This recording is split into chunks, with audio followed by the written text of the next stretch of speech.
আসসালামু আলাইকুম রহমতুল্লাহি ওয়া বারাকাতুহু। প্রিয় শিক্ষার্থী বন্ধুরা, আশা করি সবাই ভালো আছো। তোমরা আমার কথা শুনতে পাচ্ছ কিনা একটু জানাও।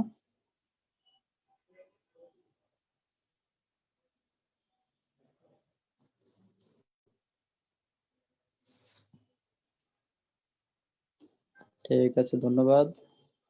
স্যার শুনতে পাচ্ছেন? Hello sir. হ্যাঁ, আমি শুনতে পাচ্ছি।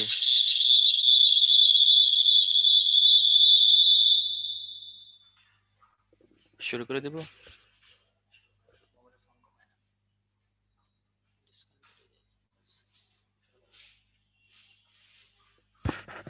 আসসালামু আলাইকুম।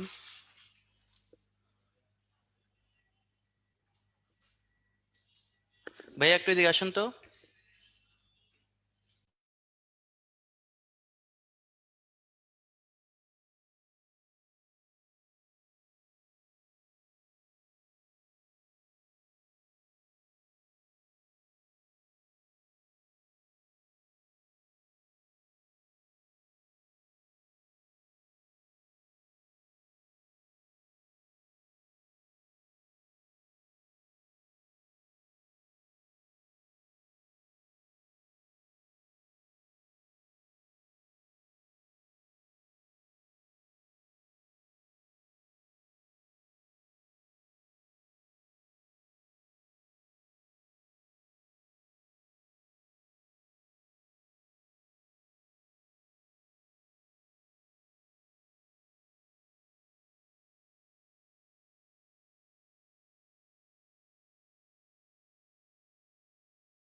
আসসালামু আলাইকুম।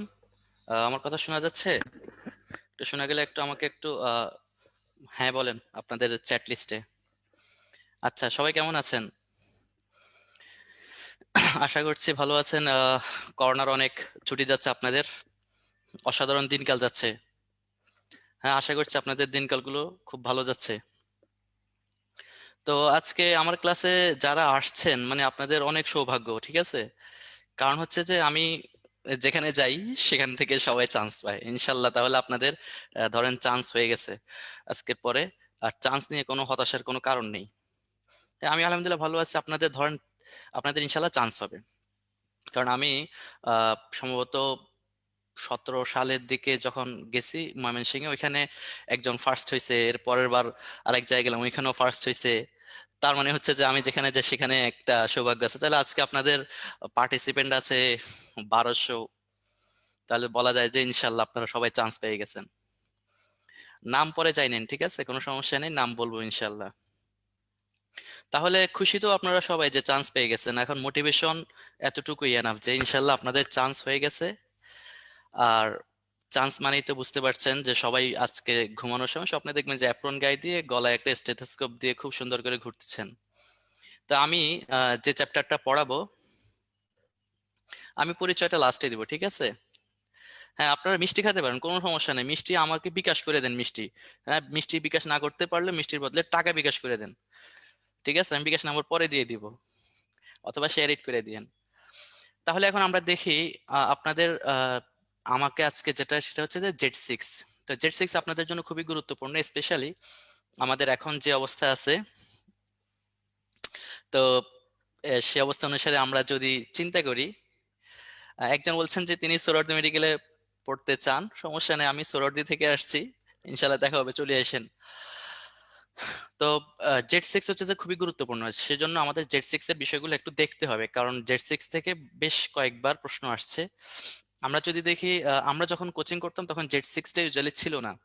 তখন জেড 6 এর যে ইয়েটা ছিল, বিশেষ করে প্রতিরক্ষাটা ছিল না, ধারাবাহিকতাটা ছিল। এই প্রতিরক্ষাটা অ্যাড করার অল্প কিছুদিনের মধ্যেই দেখা গেছে যে প্রতিরক্ষা থেকে অনেক প্রশ্ন আসা শুরু হয়ে গেছে, ঠিক আছে? তাহলে হ্যাঁ, খুব ভালো করে স্বপ্ন দেখেন। স্বপ্নের পাশাপাশি আমি যা যা বলছি এগুলো একটু মনে রাখবেন, যে আমি যা বলছি এর বাইরে যদি আজমল স্যার থেকে প্রশ্ন আসে এর বাইরে আসবে না। যদি আসে মনে করবেন যে টাকা ফেরত নিয়ে নেবেন আমার থেকে, হ্যাঁ? কারণ হচ্ছে যে আমি আপনাদেরকে টাকা ফেরত দিয়ে দেবো, ইনশাল্লাহ এর বাইরে আসবে না, ঠিক আছে? তাহলে আসেন আমরা শুরুতে দেখি, আর লাস্টের দিকে আমরা মোটিভেশন দিব, ভালো করে বুঝিয়ে দিব ইনশাল্লাহ। যেখানে বুঝবেন না সেখানে আমাকে বলবেন।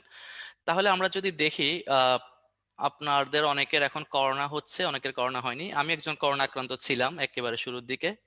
তো দেখেন এই যে আমার করোনাটা ভালো হয়ে গেছে, তার মানে আমার শরীরের মধ্যে একটা জিনিস ছিল যেটা করোনাটাকে ভালো করার জন্য কাজ করছে, সেটা হচ্ছে যে আমাদের প্রতিরক্ষা, যেটা আপনাদের একেবারে উপরে দেওয়া আছে। দেখেন যে ওই লাইনটা আমি যেখানে মার্কিং করা আছে লাইনটা দেখেন, যে দেহের ভেতর এবং বাইরে যে রোগ জীবাণু ধ্বংসের জন্য যে ব্যবস্থাটা আছে সেটাকে আমরা বলছি ইমিউন তন্ত্র, বাংলায় আমরা বলছি প্রতিরক্ষা ব্যবস্থা। তারপর দেখেন যে যে প্রক্রিয়ায় আমাদের ইমিউন তন্ত্রটা আমাদেরকে রক্ষা করছে সেটাকে আমরা বলছি যে ইমিউনিটি। ইতিমধ্যে ভারত থেকে বেশ কিছু ভ্যাকসিন চলে আসছে, তার মানে হচ্ছে যে আমরা করোনার বিরুদ্ধে আমাদের প্রতিরক্ষাকে শক্তিশালী করার জন্য ভ্যাকসিন আনতেছি, ঠিক না? তো ভ্যাকসিন আনতেছি, তার মানে কি, ভ্যাকসিন আনতেছি মানে হচ্ছে যে আমাদের প্রতিরক্ষাটাকে স্ট্রং করার জন্য ভ্যাকসিনটা আনা হয়েছে, ঠিক আছে? এতটুকু এখানে জাস্ট এটা মনে রাখবেন, এগুলো এমনিই পারবেন। এখন যেটা সেটা দেখেন, এখান থেকে মেডিকেলে আসছিল, এটাকে ট্রিপল স্টার দেন। আমি যা যা বলবো ট্রিপল স্টার, এগুলোকে ট্রিপল স্টার দেন। আপনাদের এখানে দেওয়াই আছে ট্রিপল স্টার, সেটা দিয়ে রাখেন। ইমিউন প্রতিরক্ষায় বিভিন্ন কোষের ভূমিকা। তো বিভিন্ন কোষের ভূমিকাতে আপনারা জানেন যে কোষগুলো কোত্থেকে উৎপত্তি হয়, আমাদের আসতে পারে যে কোষগুলো কোত্থেকে উৎপত্তি হয়, কোষগুলোর কাজ কি, ঠিক আছে? এই জিনিসগুলো আমাদের আসতে পারে। তো এখন আমরা দেখি কোষগুলোর উৎপত্তির ক্ষেত্রে আপনাদের উৎপত্তি টোটালি আমরা 3টা বা 4টা পড়াবো। এই 3টা 4টা উৎপত্তি পড়াইলে আপনারা সব পারবেন। তো আর এই চার্ট থেকে টোটালি আপনাদের 3টা জিনিস পড়লেই আর কিছু পড়া লাগবে না, ঠিক আছে? তো এখান থেকে আপনাদের 3টা জিনিস পড়তে হবে, একটা হচ্ছে যে কোষের নাম, একটা উৎপত্তি, আর একটা হচ্ছে কাজ, ঠিক আছে? 3টা জিনিস পড়লে ইনশাল্লাহ আর কিছু পড়া লাগবে না। তো আপনারা জানেন যে ডব্লিউবিসির আমাদের যে শ্বেত রক্তকণিকা আছে, শ্বেত রক্তকণিকার আহ হ্যাঁ আমরা সহজ করে দিচ্ছি। তাহলে শ্বেত রক্তকণিকার আহ 2 ধরনের কণিকা আছে, একটা হচ্ছে দানাদার আর একটা অদানাদার। তো আমরা সব দানাদারকে যদি এক সাইডে নিই এবং অদানাদারের মধ্যে একটা মনোসাইট আছে, মনোসাইটটাকে যদি আমরা নিই দেখবেন যে সবগুলোর উৎপত্তি হচ্ছে অস্থিমজ্জা থেকে। তাহলে আপনাকে আলাদা আলাদা করে পড়তে হবে না, আপনি বড় একটা লাইন টেনে পুরোটা লেখেন যে প্রথম 4টা অস্থিমজ্জা থেকে, অর্থাৎ সকল দানাদার, আর সাথে হচ্ছে যে একটা অদানাদার মনোসাইট। দেখেন লিম্ফোসাইট গুলোর কথা বলা আছে যে ভ্রূণীয় স্টেম কোষ, তার মানে নিচে যেগুলো দেখতে পাচ্ছেন, স্ক্রিনটা নীল কেন সেটা দেখি, ভাইয়া আসুক আমরা নীল থেকে সাদা করতে পারি কিনা দেখবো।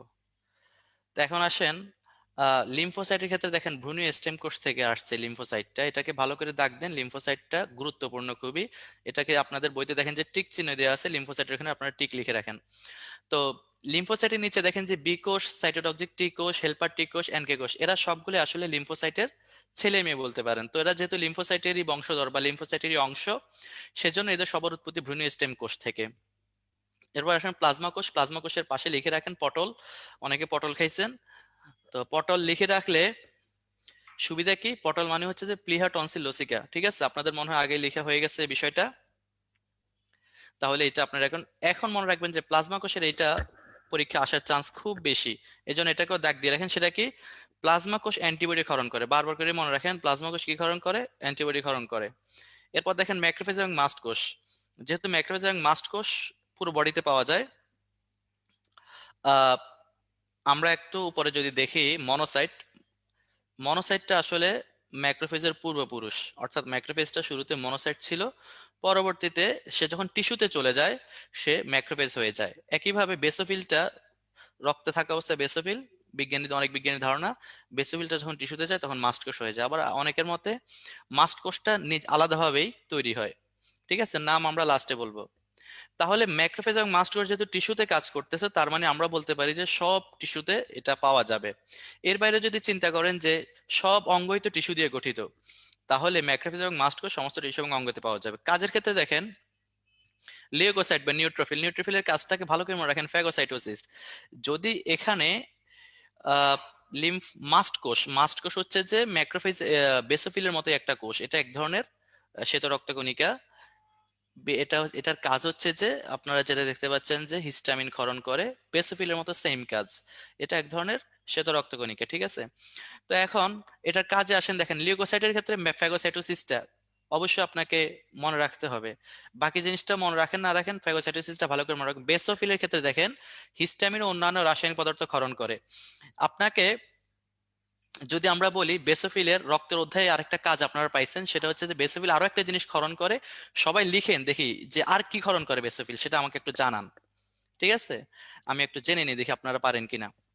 বেসোফিল, আচ্ছা সবাই পারছেন। হেপারিন, আরেকজনে লিখছে পাপারিন, হ্যাঁ বা পেপারাই। আচ্ছা পাপারিন না হেপারিন হবে। তো হেপারিন, হেপারিন যদি আমরা দেখি, এখন একজন প্রশ্ন করছেন যে হেপারিন নাই কেন। আসলে হেপারিন কিন্তু প্রতিরক্ষায় সেভাবে কাজ করে না। যেহেতু প্রতিরক্ষা ব্যবস্থায় কাজ করে না, এখানে আমাদের হেপারিন কোনো ধরনের আমাদের কনসার্ন না। আসেন ইউসিনোফিল। ইউসিনোফিলের এখানে যান বহুকোষী জীবাণু ধ্বংস করে। এটার পাশে আপনাদেরকেও সম্ভবত লিখে দিতে বলছিল লেকচারে, পরজীবী লিখে রাখেন, পরজীবী। কারণ বহুকোষীয় জীবাণু যেগুলো আছে এগুলো ইউজুয়ালি পরজীবী বা প্যারাসাইট। তো ইসিনোফিলের কাজ হচ্ছে যে আসলে প্যারাসাইটের বিরুদ্ধেই ভালো করে কাজ করে। ঠিক আছে, এরপরে আমরা দেখি লিম্ফোসাইট ভ্রূণ স্টেম কোষ থেকে আসছে। লিম্ফোসাইটের কাজটা একটু ভালো করে দেখেন যে আমরা আমাদের তৃতীয় প্রতিরক্ষা যেটা বলছি, তৃতীয় প্রতিরক্ষায় যে অর্গানাইজিং সেল বা রিকগনাইজিং যে সেল হিসেবে কাজ করে, যে প্রথমে শনাক্ত করে, সেটা হচ্ছে যে লিম্ফোসাইট। তো লিম্ফোসাইটের জিনিসটা দেখেন। হেলপার টি কোষ দেখেন, হেলপার টি কোষের কাজ হচ্ছে নাম কি রকম। আহ আমি সবকিছু বলবো না, আমি আজকে হচ্ছে যে আপনাদের যেহেতু রিভিউ ক্লাস, যেগুলো খুবই গুরুত্বপূর্ণ সেগুলো বলছি। বাকি কাজ আপনারা সবই পড়বেন, কিন্তু আমি হচ্ছে যে স্পেসিফিক যেখানে সমস্যা সেগুলোকে আমি বলে দিব। ঠিক আছে, সব বলতে গেলে তো আমাদের 2 ঘন্টায় সম্ভব হবে না। এখন দেখেন আছে হচ্ছে হেল্পার টিকোষ। তো নাম শুনে বোঝা যাচ্ছে যে হেল্পার। হেল্পার মানে কি, যে সহায়তা করে। দেখেন তার কাজ হচ্ছে যে সহায়তা করে কিভাবে। আমাদের বি কোষ, সাইটোটক্সিক টি কোষ, এনকে কোষ এবং ম্যাক্রোফেজ তিনটা একটু ঘুমন্ত অবস্থায় থাকে তৃতীয় প্রতিরক্ষায়।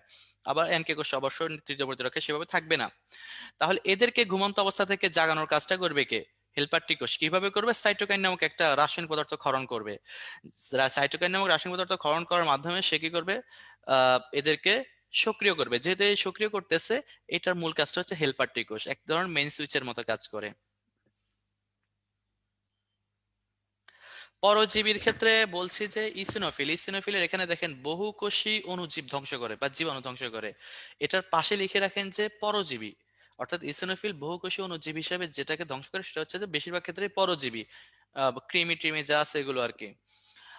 আর ম্যাক্রোফেজের কাজ দেখেন তিনটা আছে, তিনটা সবগুলো পড়বেন, কোনো বাদ নেই। দেখেন নিউট্রোফিলের মতো ম্যাক্রোফেজের একটা কাজ হচ্ছে যে ফ্যাগোসাইটোসিস করা।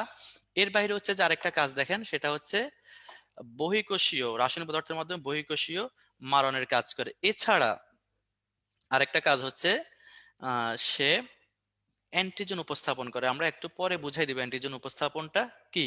ঠিক আছে, আহ আজ কালার চেঞ্জের বিষয়ে আমরা বলছি, একটু ওয়েট করেন।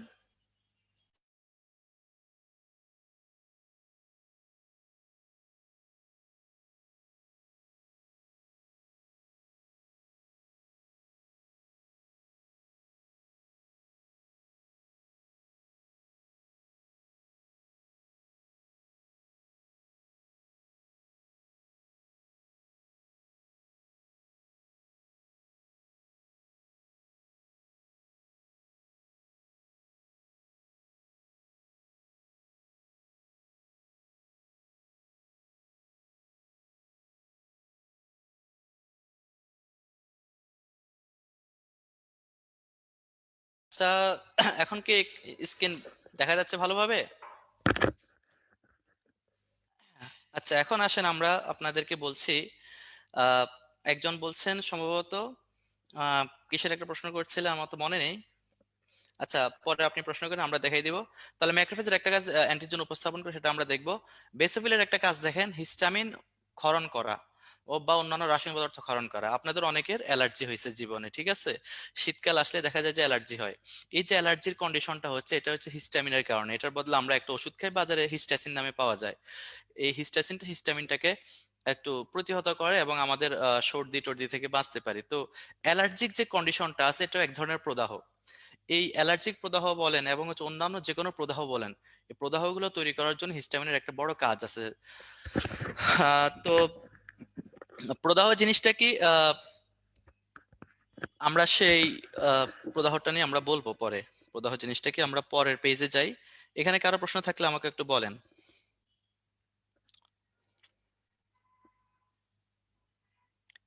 আচ্ছা, এখন দেখেন মানবদেহের প্রতিরক্ষায় মানবদেহের প্রতিরক্ষা ব্যবস্থা, আপনার যে ধাপগুলো আছে ধাপগুলোকে খুবই ভালো করে দাগ দিয়ে রাখেন। হ্যাঁ, কারণ হচ্ছে যে ধাপগুলো থেকে আসবে। এখন শুরুতে দেখেন প্রথম দুটো প্রতিরক্ষা স্তরকে বলা হচ্ছে যে নন স্পেসিফিক, আর লাস্টটাকে বলা হচ্ছে ইমিউন ছাড়া। এখন স্পেসিফিক নন স্পেসিফিকটা নিয়ে আপনাদের আহ, হ্যাঁ, দাগানোগুলো পড়লে হবে। আমি আজকে যদি অতিরিক্ত কিছু থাকে সেগুলো আমি বলে দিব। এর বাইরে আমি যা বলবো এর বাইরে ইনশাল্লাহ আসবে না, মানে আজমল স্যারের বই থেকে। অন্য বই থেকে আসলে সেটা আপনারা আপনাদের দায়িত্ব। এখান থেকে ইনশাল্লাহ আসবে না। আর অন্য বই থেকে আপনারা ডাইজেস্টে আসছেন, আরেকটা মনে রাখবেন, অন্য বই থেকে আসলে সেটা নিয়ে আপনাদের টেনশন করার প্রয়োজন নেই। আমার বাড়ি চিটাগং না। কেন টেনশন করার প্রয়োজন নেই? কারণ সবাই আপনারা আজমলের বই পড়ছেন।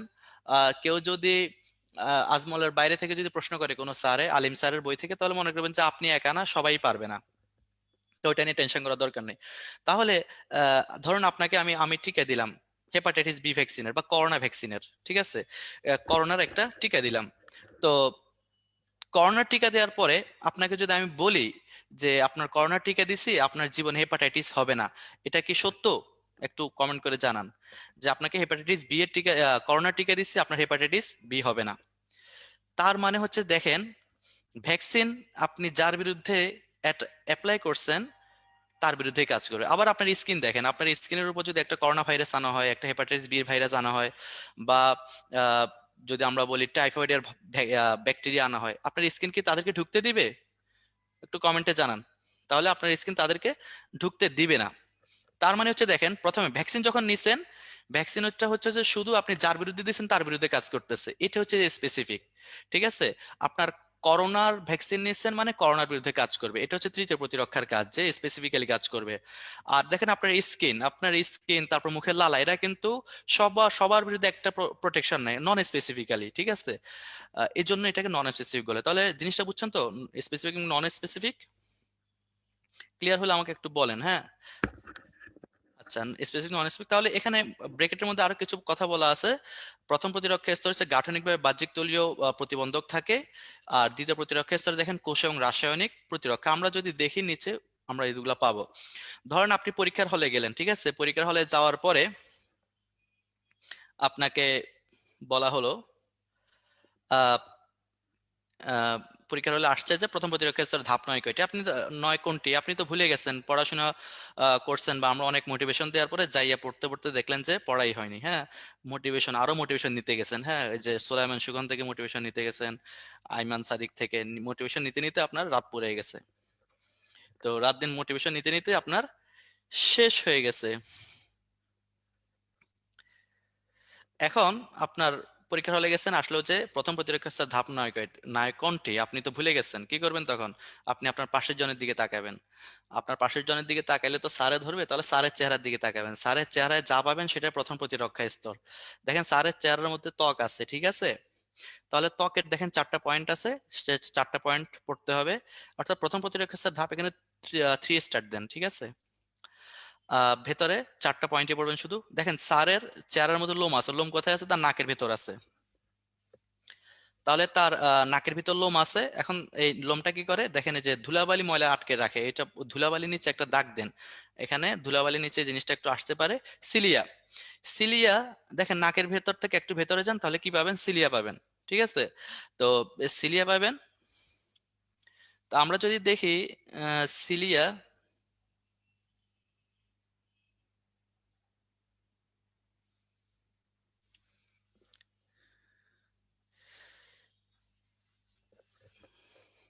তো এখন আমরা যদি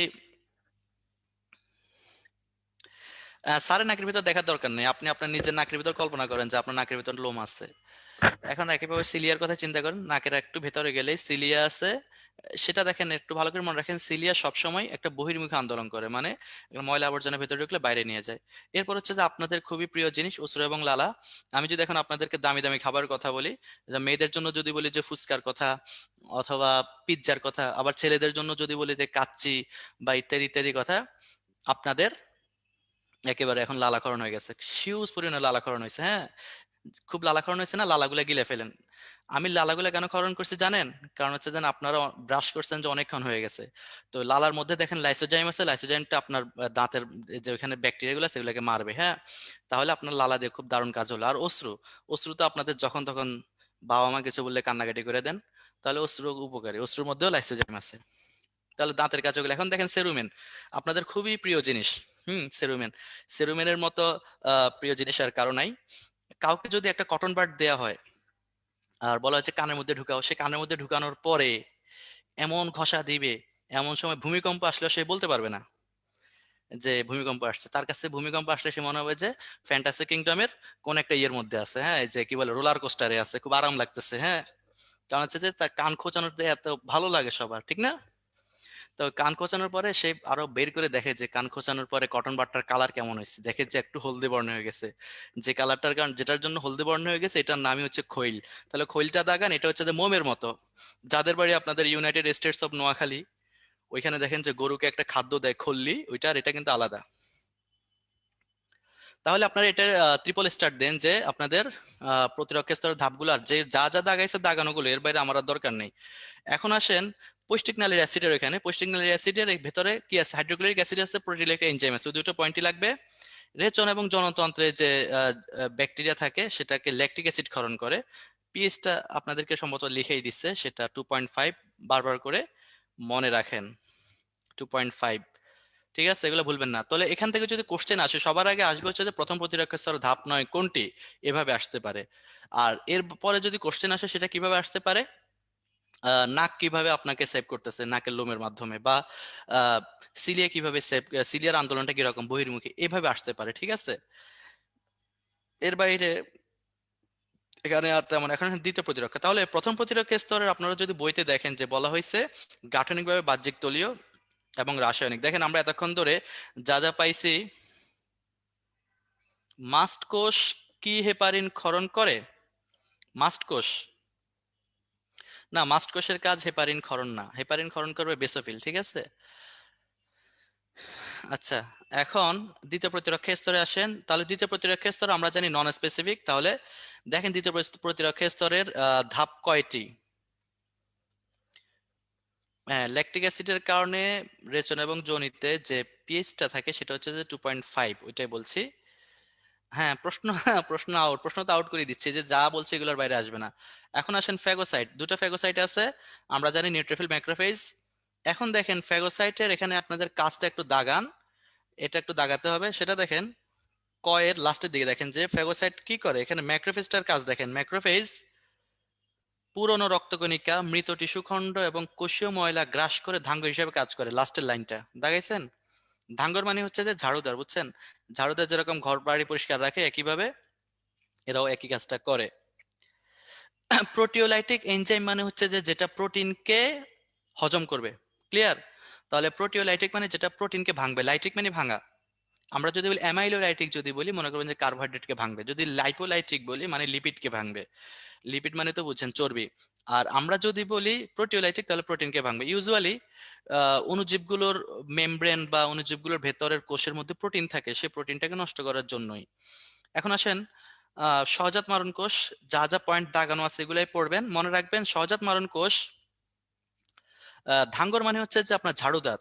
হ্যাঁ, ঝাড়ুদার যেরকম ঘর বাড়ি পরিষ্কার রাখে, একইভাবে ম্যাক্রোফেজ আপনার রক্তকে পরিষ্কার রাখে, ধাঙ্গর হিসেবে কাজ করে। 2.5 এটা হচ্ছে যে রেচন এবং জননতন্ত্রের পিএইচ। ওইখানে একটা ব্যাকটেরিয়া আছে, ব্যাকটেরিয়াটার নাম হচ্ছে ল্যাক্টোব্যাসিলাস।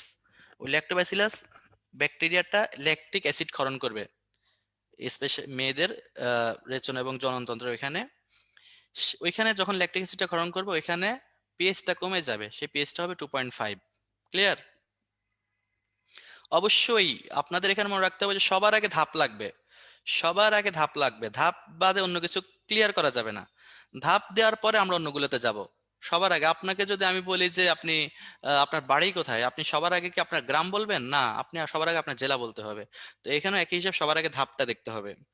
এখন আসেন সহজাত মারণ কোষ নন স্পেসিফিক বিষয়ে কাজ করে। মনে রাখবেন যে সহজাত মারণ কোষ যেখানে আসবে টিউমার, ক্যান্সার এবং হচ্ছে যে টিউমার, ক্যান্সার এবং ভাইরাস আক্রান্ত কোষ।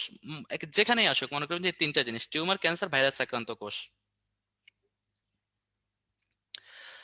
তারপর দেখেন প্রদাহ। তাহলে প্রদাহ জিনিসটা হচ্ছে যে, আপনাদেরকে বলি, মেয়েরা যেহেতু বোম বাস্টিং খেলেন, আপনাদের কে কে বোম বাস্টিং খেলছেন ছেলেদের মধ্যে? একটু দেখি, ইয়া করেন তো। বোম বাস্টিং খেলছেন কে কে গ্রামে? আচ্ছা, ক্রিকেট খেলছেন কে কে? বা সারের বেতের বাড়ি খাইছেন কে কে? এরপর যদি বলি, আহ, আর মেয়েদের ক্ষেত্রে সবাই পিঁপড়ার কামড় খাইছেন তো? আচ্ছা, পিঁপড়ার কামড় খাওয়ার পরে আপনার শরীরে কি ঘটনা ঘটছে দেখেন।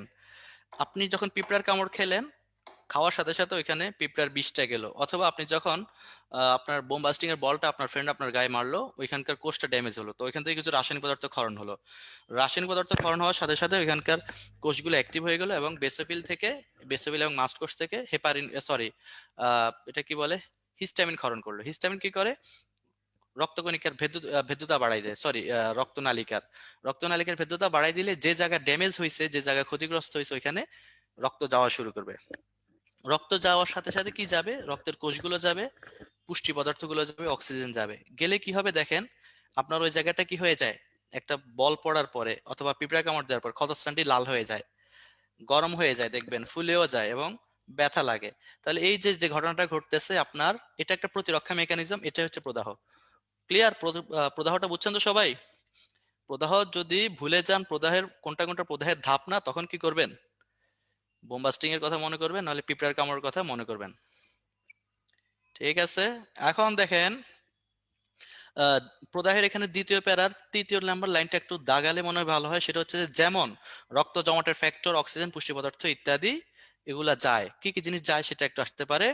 এখন দেখেন কমপ্লিমেন্ট, এখান থেকে মেডিকেলে 2016, 15-16 সালে আসছিল, তাহলে এটাকে ট্রিপল স্টার দিয়ে রাখেন। ইন্টারফেরন, এটাকে ট্রিপল স্টার দিয়ে রাখেন। ঠিক আছে, দিয়েছেন তো ট্রিপল স্টার?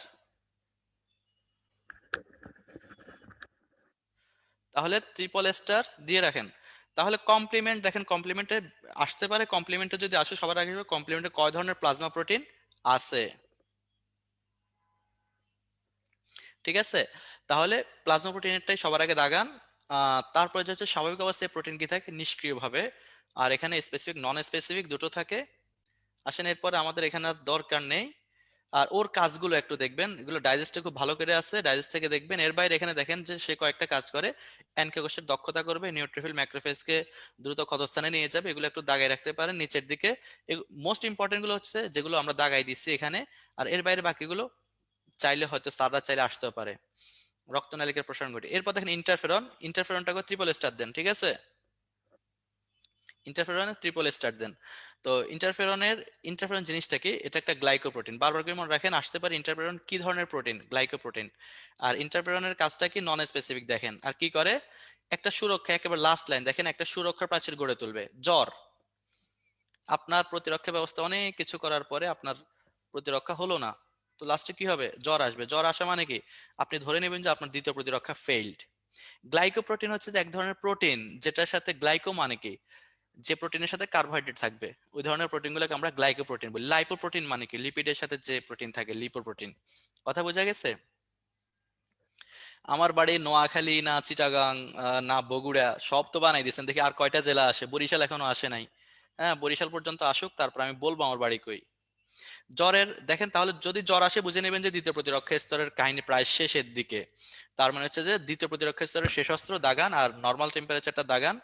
পাইরোজেন কি জিনিস? পাইরোজেন হচ্ছে যে আপনার শরীরে ব্যাকটেরিয়া ঢুকলে ব্যাকটেরিয়া তার থেকে রাসায়নিক পদার্থ ক্ষরণ করতে পারে, বা পাশাপাশি ম্যাক্রোফেজ থেকে কিছু রাসায়নিক পদার্থ ক্ষরণ হতে পারে। যে যে রাসায়নিক পদার্থগুলো জ্বর আনবে, এগুলোকে আমরা বলি পাইরোজেন। তো এই রাসায়নিক পদার্থগুলো কি করে? আমাদের হাইপোথ্যালামাসে চলে যায়। হাইপোথ্যালামাসে কি করে? হাইপোথ্যালামাসে গিয়ে গিয়ে আমাদের বিপাকীয় কাজ বাড়ায় দেয়। বিপাকীয় কাজ বাড়াই দিলে কি হবে? ওইখানে বিপাকীয় কাজ বাড়ানোর সাথে সাথে ওইখানকার যে প্রোস্টাগ্ল্যান্ডিনের একটা লেভেল আছে, একটা জিনিস আছে, প্রোস্টাগ্ল্যান্ডিনটা বেড়ে যাবে। যদি প্রোস্টাগ্ল্যান্ডিন বাড়ে, তাহলে কি হবে? কারণ আমাদের শরীরের তাপমাত্রা নিয়ন্ত্রণ করে কে? একটু সবাই বলেন, কে কে আমাদের শরীরের তাপমাত্রা নিয়ন্ত্রণ করে কে? তাপমাত্রা ব্লাডে নিয়ন্ত্রণ করে না, কে করে? তাড়াতাড়ি বলেন দেখি। একবার রংপুর নিয়ে আসছে আমার বাড়ি। হাইপোথ্যালামাস। তাহলে হাইপোথ্যালামাসকে কিভাবে তাপমাত্রা নিয়ন্ত্রণ করে? হাইপোথ্যালামাসের এখানে প্রোস্টাগ্ল্যান্ডিনের একটা লেভেল থাকে। সে প্রোস্টাগ্ল্যান্ডিন একটা হরমোন জাতীয় জিনিস আর কি, রাসায়নিক পদার্থ। সে কি করে তাপমাত্রা সেট পয়েন্ট রাখে। সেট পয়েন্টটা কত রাখে নর্মালি? ধরেন 97 থেকে 99। যখনই পাইরোজেন গুলো হাইপোথ্যালামাসে আসে, হাইপোথ্যালামাসের বিপাকীয় কাজ বেড়ে যায়, বেড়ে গেলে ওইখানকার কি হয়, প্রোস্টাগ্ল্যান্ডিন বেড়ে যায়। প্রোস্টাগ্ল্যান্ডিন বাড়লে হাইপোথ্যালামাসের যে তাপমাত্রা সেট পয়েন্ট আছে সেটা বেড়ে যায়, বেড়ে গিয়ে ধরেন যদি মাঝারি জ্বর হয় 102 থেকে 104। ঠিক আছে, আজমল স্যারের মাঝারি ধরনের জ্বর 102 থেকে 104। তৃতীয় প্রতিরক্ষা আসেন। তৃতীয় প্রতিরক্ষাকে আমরা ইমিউন সারা বলি, বারবার করে মনে রাখেন। এই তৃতীয় প্রতিরক্ষাটা হচ্ছে স্পেসিফিক। এখানে এই 3টা পয়েন্ট আছে, 3টা পয়েন্টই দাগান ক খ গ। তার মধ্যে মনে রাখার জন্য স্পেশালি কিছু পয়েন্ট দাগান। ক, টার্গেটে পরিণত করে। খ, স্মৃতিতে ধরে রাখে।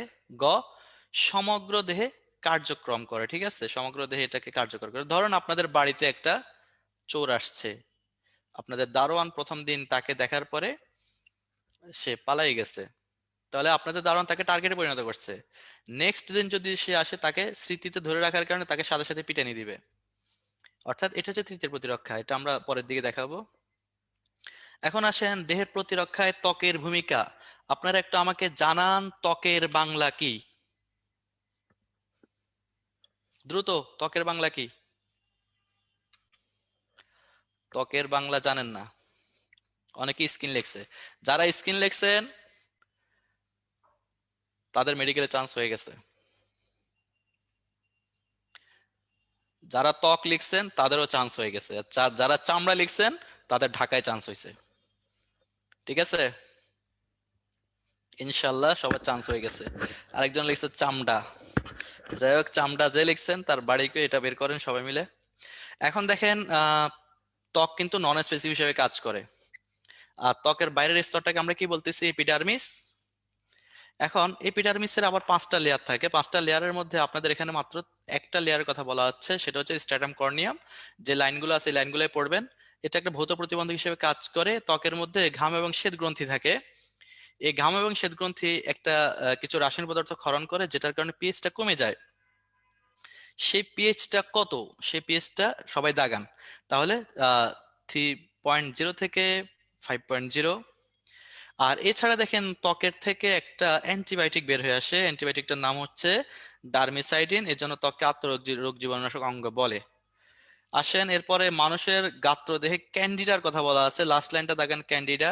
এগুলো মনে হয় সব দাগানো আছে। এরপরে দেখেন দেহের সিক্ত অংশগুলো, সিক্ত অংশগুলো রক্ষা করার জন্য কি আছে? লাইসোজাইম, সিমেন, স্পারমিন, দুধের ল্যাক্টোপারঅক্সিডেজ। আর কানের ভেতর আপনাদের প্রিয় জিনিস আবার চলে আসছে। সেই প্রিয় জিনিসটাকে কানের ভিতরে সেরুমিনাস গ্রন্থি থেকে ঘটিত সেরুমেন। সেরুমেন গ্রন্থিটার নাম মনে রাখেন, জিনিসটার নাম হচ্ছে সেরুমেন। ইউনাইটেড স্টেটস এটাকে কি বলা হয়? খল্লি বলা হয়। ঠিক আছে, আমার নাম জেনে কি করবেন? আসেন এখন খাদ্যদ্রব্যে ব্যাকটেরিয়ার ক্রিয়া। এখন দেখি আমরা খাদ্যদ্রব্যের একেবারে সবার আগে লালা গ্রন্থিতে যা আছে এখানে দাগানো, এগুলাই দাগান। এখন এটাই খাদ্যদ্রব্যে ক্রিয়াগুলোর মধ্যে দেখেন পাকস্থলীর যে ক্রিয়াটা আছে ওইটার মধ্যে ট্রিপল স্টার দেন। পাকস্থলীর ক্রিয়াটার মধ্যে ট্রিপল স্টার দেন, দিচ্ছেন সবাই? তারপর যকৃতের, এখানে যে যকৃতের পিত্তের পিএইচটা আছে ওখানে ট্রিপল স্টার দেন। এর বাইরে যেটা হচ্ছে আমরা যদি দেখি লাইসোজাইমের, এখানে দেখেন 3টে ব্যাকটেরিয়ার বিরুদ্ধে লাইসোজাইম কাজ করে লালা গ্রন্থিতে। 3টে ব্যাকটেরিয়ার দাগান। যা যা দাগাইছে আপনাদের বইতে এগুলো, এর বাইরে আর নতুন করে দাগানোর কিছুই নাই। জাস্ট মনে রাখবেন যে সমগ্র পৌষ্টিকনালীর যে অন্তঃপ্রাচীর আছে, সেই অন্তঃপ্রাচীরটা হচ্ছে মিউকাস দিয়ে আবৃত থাকে। সমস্যা না। ইউনাইটেড স্টেটস অফ নোয়াখালী যেখানে যারা আছেন টেনশন করবেন না, আমার বাড়ি ইউনাইটেড স্টেটস এর খুব কাছাকাছি। আমি ভিসা নিচ্ছি ইউনাইটেড স্টেটস এ যাওয়ার জন্য।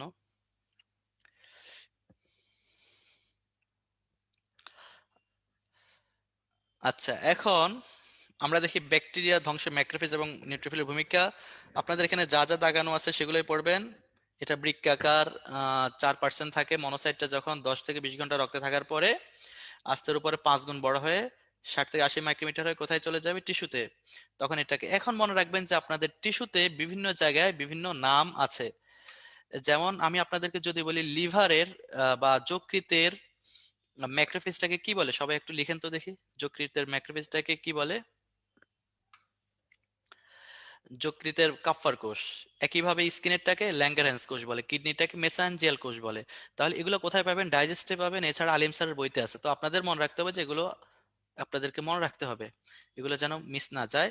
আর এখানে যা যা দাগানো আছে, দাগানোর বাইরে তেমন কিছু পড়ানোর দরকার নেই, মনে রাখেন। লাস্ট এটা দেখেন, একটা ম্যাক্রোফেজ 100টির মতো ব্যাকটেরিয়া ধ্বংস করতে পারে। আর নিচে দেখেন সাইটোকাইন ক্ষরণ করে। নিউট্রোফিলের ক্ষেত্রে সেম, যা যা দাগানো আছে এর বাইরে আমরা আর কিছু দিচ্ছি না। নিউট্রোফিল এবং ম্যাক্রোফেজ এগুলাকে 2 স্টার দিয়ে রাখেন, 2 স্টার আমরা এখান থেকে আশা করতেছি যে আসতে পারে। দিচ্ছেন 2 স্টার?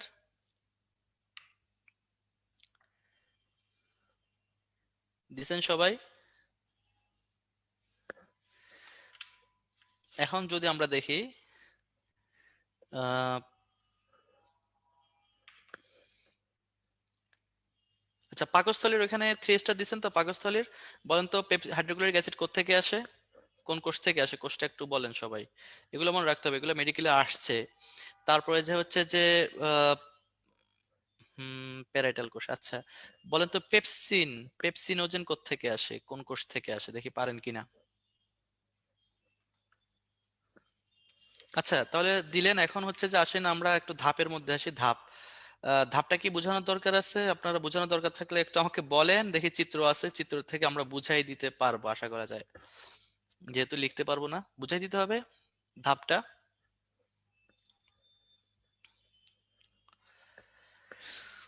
হুম, কে বলছে অগ্নাশয় থেকে আসে? অগ্নাশয় থেকে বুঝি পেপসিনোজেন আসে, ট্রিপসিনোজেন আসে অগ্নাশয় থেকে, ঠিক আছে? উল্টা বলবেন না। আচ্ছা তাহলে যেহেতু লাগবে না, তাহলে আমরা দেখি অণুজীব ভক্ষণের সময়টা কত লাগে। সবাই লিখেন তো দেখি।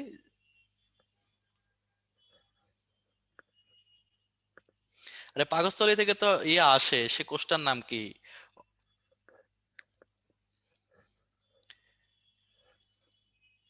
হ্যাঁ, তাহলে আপনাদের ভালো করে মনে রাখতে হবে, অণুজীব ভক্ষণের সময়টা ভালো করে মনে রাখেন। এরপরে ধাপটা, প্রতিরক্ষার ধাপটার মধ্যে 2 স্টার দিয়ে রাখেন। এগুলো আমরা 3 স্টার রাখলাম না। আহ এখানে আশা করা যায় যে আপনারা সব পারবেন। আর যা যা দাগানো আছে এর বাইরে নতুন করে দাগানোর প্রয়োজন নেই।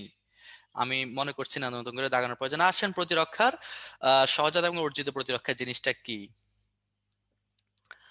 আহ আপনারা যখন মেডিকেলে যাবেন, মেডিকেলে খুবই দারুণ একটা বই আছে, নাম হচ্ছে যে ফিজিওলজি। আপনারা তখন মেডিকেলে আসা একটু ভাবে আসবেন, হ্যাঁ, চোখে স্বপ্ন দেখেন। আমি বলতেছি গল্পটা, আপনারা চোখ বন্ধ করেন সবাই, একটু স্বপ্ন দেখেন। তাহলে স্বপ্নটা কি? আপনাদের একটা অ্যাপ্রন গাইড দিচ্ছেন, অনেক মোটা একটা বই। সে বইটা নিয়ে প্রথম দিন যাচ্ছেন দোকান থেকে কিনে, সে একটা ভাব, হুম, ভাব, ভাবে আপনি বাসের মধ্যে উঠে বইটা বের করে দেখতেছেন, আশপাশের লোকজন তাকাই আছে, একজনে লিখেই দিচ্ছে গাইটন। তাহলে সেই বইটার নাম হচ্ছে গাইটন। আপনার মধ্যে খুব ভাব ভাব চলে আসছে, ঠিক আছে? তো স্বপ্নটা দেখতে থাকেন, হ্যাঁ, স্বপ্ন দেখতে কিন্তু সমস্যা নাই, স্বপ্ন দেখতে টাকা লাগে না। তাহলে এই যে গাইটন, গাইটন বইটা লিখছে গাইটন অ্যান্ড হল। তাহলে গাইটন একটা বইয়ের নাম। আপনারা যে শারীর তত্ত্ব বলেন, শারীর তত্ত্বকে আমরা ইংলিশে বলি ফিজিওলজি। ফিজিওলজির বইটা যেটা মেডিকেলে পড়ানো হয় সেটা হচ্ছে গাইটন। সে গাইটন বইটা, ওইখানে গাইটন অ্যান্ড হল দুজন চিকিৎসা বিজ্ঞানী, চোখে পানি চলে আসছে, তাহলে আল্লাহর কাছে দোয়া করেন। কারণ চোখের পানি অবস্থা আল্লাহর কাছে দোয়া করলে আল্লাহ দোয়া কবুল করে, ঠিক আছে? এইটা যদি তাহাজ্জুদের সময় চোখের পানি দিয়ে যদি কান্নাকাটি করে আল্লাহর কাছে দোয়া করতে পারেন, ইনশাআল্লাহ কবুল হয়ে যাবে। আমি চেষ্টা করতাম চোখের পানি যেন আসে আল্লাহর কাছে, হ্যাঁ, পুরোনো দিনের কাহিনী মনে করেও কান্নাকাটি করে আল্লাহর কাছে চাইতাম। উদ্দেশ্য হচ্ছে আমার চোখের পানি আনা, আর চোখের পানি আনলে আল্লাহর কাছে চোখের পানি অনেক প্রিয়, ঠিক আছে? হ্যাঁ, তাহাজ্জুদে কান্না করছেন মানে অবশ্যই আপনার ইনশাআল্লাহ চান্স হয়ে গেছে। তাহলে টেনশন করবেন না। আপনাদের এখানে আমার তো মনে হচ্ছে সবারই চান্স হয়ে গেছে। এখন দেখেন, এই গাইটন অ্যান্ড হল আমাদের প্রতিরক্ষাকে 2 ভাগে ভাগ করছে, একটা হচ্ছে সহজাত, একটা অর্জিত। আচ্ছা বলেন তো, করোনার বিরুদ্ধে আপনার প্রতিরক্ষা কি আগে ছিল? আপনি আমাকে একটু বলেন তো।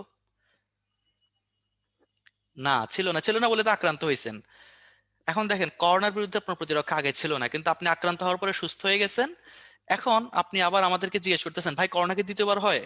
বা পক্সের ক্ষেত্রে চিন্তা করেন, পক্স আপনার একবার হওয়ার পরে আপনার আব্বা আম্মা কি বলছে যে জীবনে আর পক্স হবে না। তার মানে হচ্ছে যে পক্সের বিরুদ্ধে আপনার প্রথমে প্রতিরক্ষা ছিল না, পরবর্তীতে প্রতিরক্ষা তৈরি হয়েছে, ঠিক না? যেহেতু পরবর্তীতে প্রতিরক্ষা তৈরি হয়েছে, যেটাকে আমরা বলছি অর্জিত, তাহলে সহজাত কোনটা, যেটা হচ্ছে যে আপনার শুরুতে জীবনের শুরু থেকেই আছে, সেটাই হচ্ছে যে কি সহজাত। তাহলে তিনি সহজাত এবং অর্জিত প্রতিরক্ষা ভাগ করছে। এখন এই সহজাত প্রতিরক্ষার ধাপ কয়টা, এটাকে ইয়ে দেন, স্টার চিহ্ন দেন, 3টে স্টার চিহ্ন দেন। এটা মেডিকেলে আসছিল 2018-19-এ।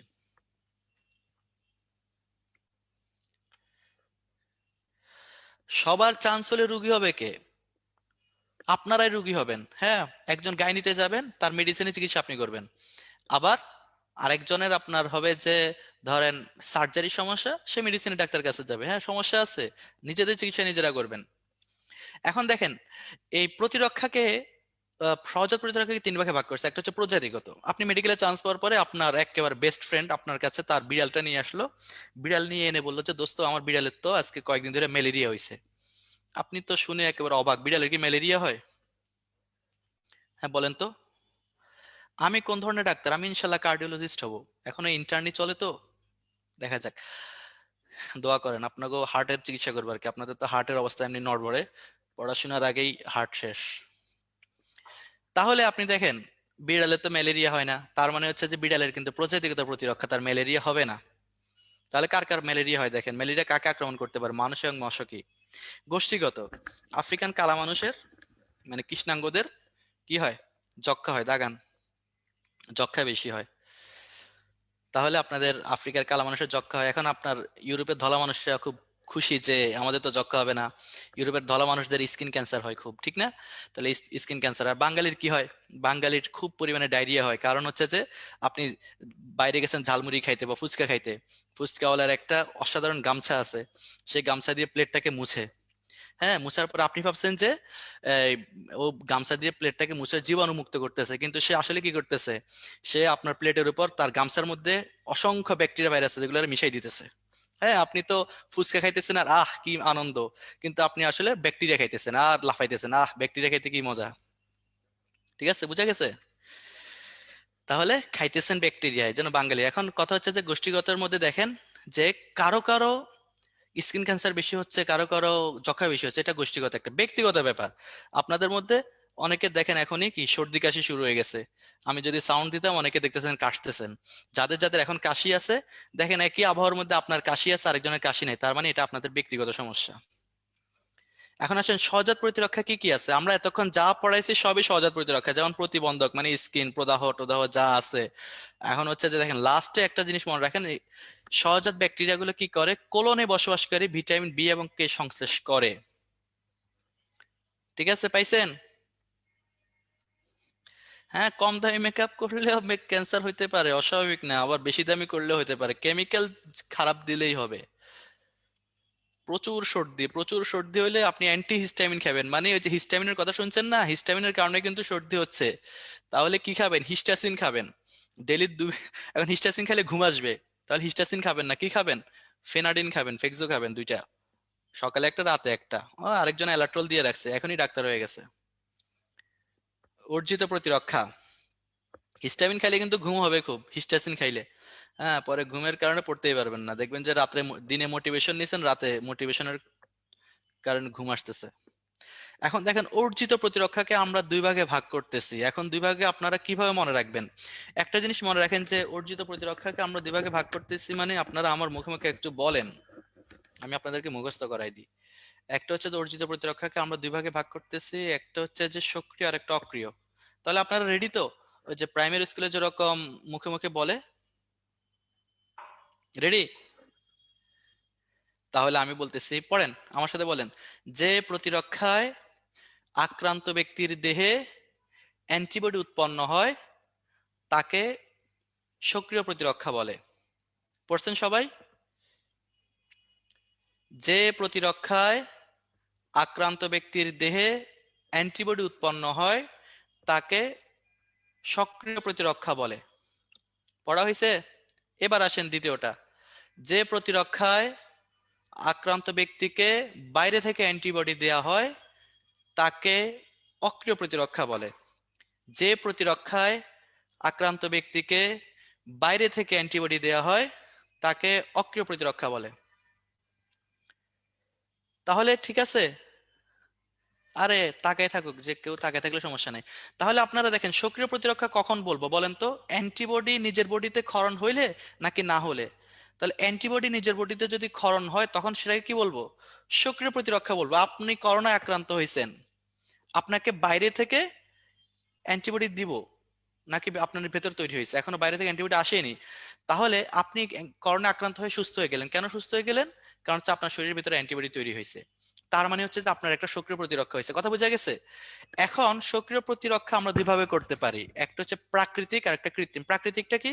আপনি পক্সে আক্রান্ত হয়েছেন, পক্সে আক্রান্ত হওয়ার পরে আপনার আর জীবন হবে না, আপনার আব্বা আম্মা বলছে, বা আপনি করোনা আক্রান্ত হলেন। আমি জুমের কমেন্ট দেখতেছি, আপনার জুমে করেন। তো এখন দেখেন আপনার যে এই যে প্রাকৃতিক ভাবে আপনার পক্স হলো, এটা হচ্ছে যে আপনার কি প্রাকৃতিক প্রতিরক্ষা। এখন কৃত্রিমটা কি? এই যে করোনার ভ্যাকসিন আসছে, তাহলে করোনার ভ্যাকসিন আসছে, আমি কি ফার্স্ট পড়াবো নাকি ফার্স্ট পড়াচ্ছি, কোনটা?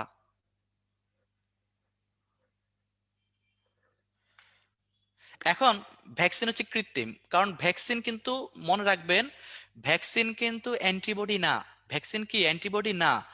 বস্তুত ভ্যাকসিন আমরা শরীরে দিচ্ছি কেন? অ্যান্টিবডি তৈরি হওয়ার জন্য। তাহলে অ্যান্টিবডি দুইভাবে তৈরি হতে পারে, একটা হচ্ছে যে সরাসরি জীবাণু ঢুকলে অ্যান্টিবডি তৈরি হতে পারে, অথবা আপনার শরীরে সরাসরি জীবাণু ঢুকলে অ্যান্টিবডি তৈরি হতে পারে, অথবা আমরা ভ্যাকসিন দিলে অ্যান্টিবডি তৈরি হতে পারে। তাহলে আমরা যদি সরাসরি জীবাণু ঢুকে তাহলে কিভাবে হবে? সরাসরি যদি জীবাণু ঢুকে সে অ্যান্টিবডিটা তৈরি হওয়াটাকে আমরা বলছি যে প্রাকৃতিক। আর যদি আমরা, আচ্ছা আমি একটা স্লো পড়াচ্ছি, আমরা যদি কৃত্রিম ভাবে কোনো ভ্যাকসিন দেওয়ার মাধ্যমে, যেমন এখন করোনার ভ্যাকসিন আসছে, আমরা যদি করোনার ভ্যাকসিন যদি আপনার শরীরে দিই, আসলে মূলত ভ্যাকসিন দেওয়া মানে কি, আপনার শরীরে ওই জীবাণুটার কোনো একটা অংশ দিচ্ছি, অথবা জীবাণুটা দিচ্ছি। এই জীবাণুটা আপনার শরীরে ক্ষতি করবে না। কেন করবে না? আমরা লাস্টে ভ্যাকসিনের প্রকারভেদে পাবো। কারণ হচ্ছে যে এই জীবাণুটাকে হয় আমরা মেরে ফেলি অথবা জীবাণুটাকে নিষ্ক্রিয় করে ফেলি, ফলে ও রোগ করতে পারবে না। কিন্তু জীবাণুটা যেহেতু একটা অ্যান্টিজেন, অ্যান্টিজেন শরীরে ঢুকলে কি হয় বলেন তো? অ্যান্টিজেন শরীরে ঢুকলে কি হয়?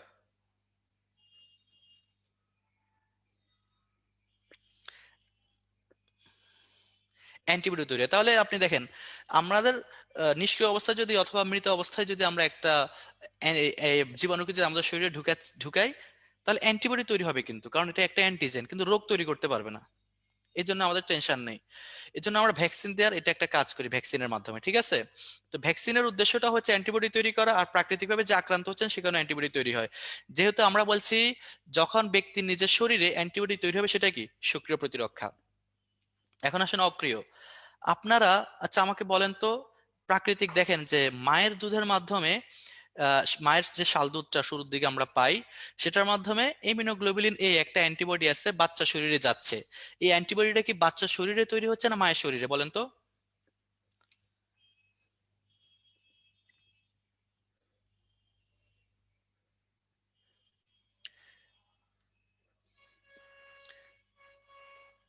মায়ের শরীরে। তাহলে মায়ের শরীর থেকে যদি বাচ্চা শরীরে যায়, বলেন তো এটা কি বাচ্চা শরীরে তৈরি হয়েছে? বাচ্চা শরীরে তৈরি হয়নি। তাহলে বাইরে থেকে যেহেতু যাচ্ছে, তার মানে কি আমাদের সংজ্ঞা মতে এটা কি অক্রিয়। বুঝছেন সবাই? বুঝা গেছে? বুঝলে সবাই ক্লিয়ার বলেন। এখন আসেন কৃত্রিম। কৃত্রিমটা কি দেখেন, আমরা আপনাকে করোনার সময় প্লাজমা থেরাপির নাম শুনছেন কে কে বলেন তো? Plasma therapy. আমি প্লাজমা থেরাপি আমি নিজে দিইনি, কিন্তু আমি আক্রান্ত হওয়ার পরে আমি একটা পেশেন্টকে প্লাজমা দিছিলাম আমার। তাহলে প্লাজমা থেরাপির নাম শুনছেন মানে কি? আপনি আক্রান্ত হয়েছেন, আপনি সুস্থ হয়ে গেছেন, তার মানে আপনার রক্তের মধ্যে অ্যান্টিবডি আছে। তাহলে আপনার অ্যান্টিবডিটাকে আমরা নিয়ে, মানে প্লাজমা নিলে তো আপনার অ্যান্টিবডিটা চলে আসতেছে, ঠিক না?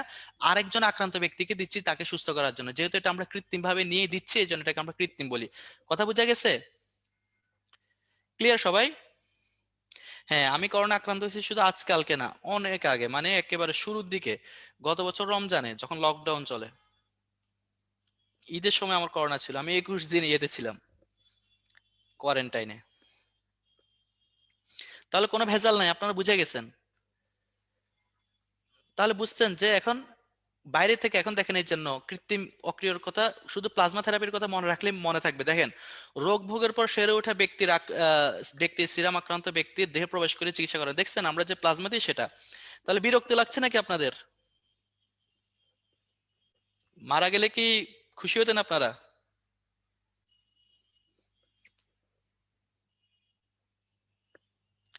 বিরক্ত লাগলে বলবেন, মাঝে মধ্যে গল্প বলবো আর কি।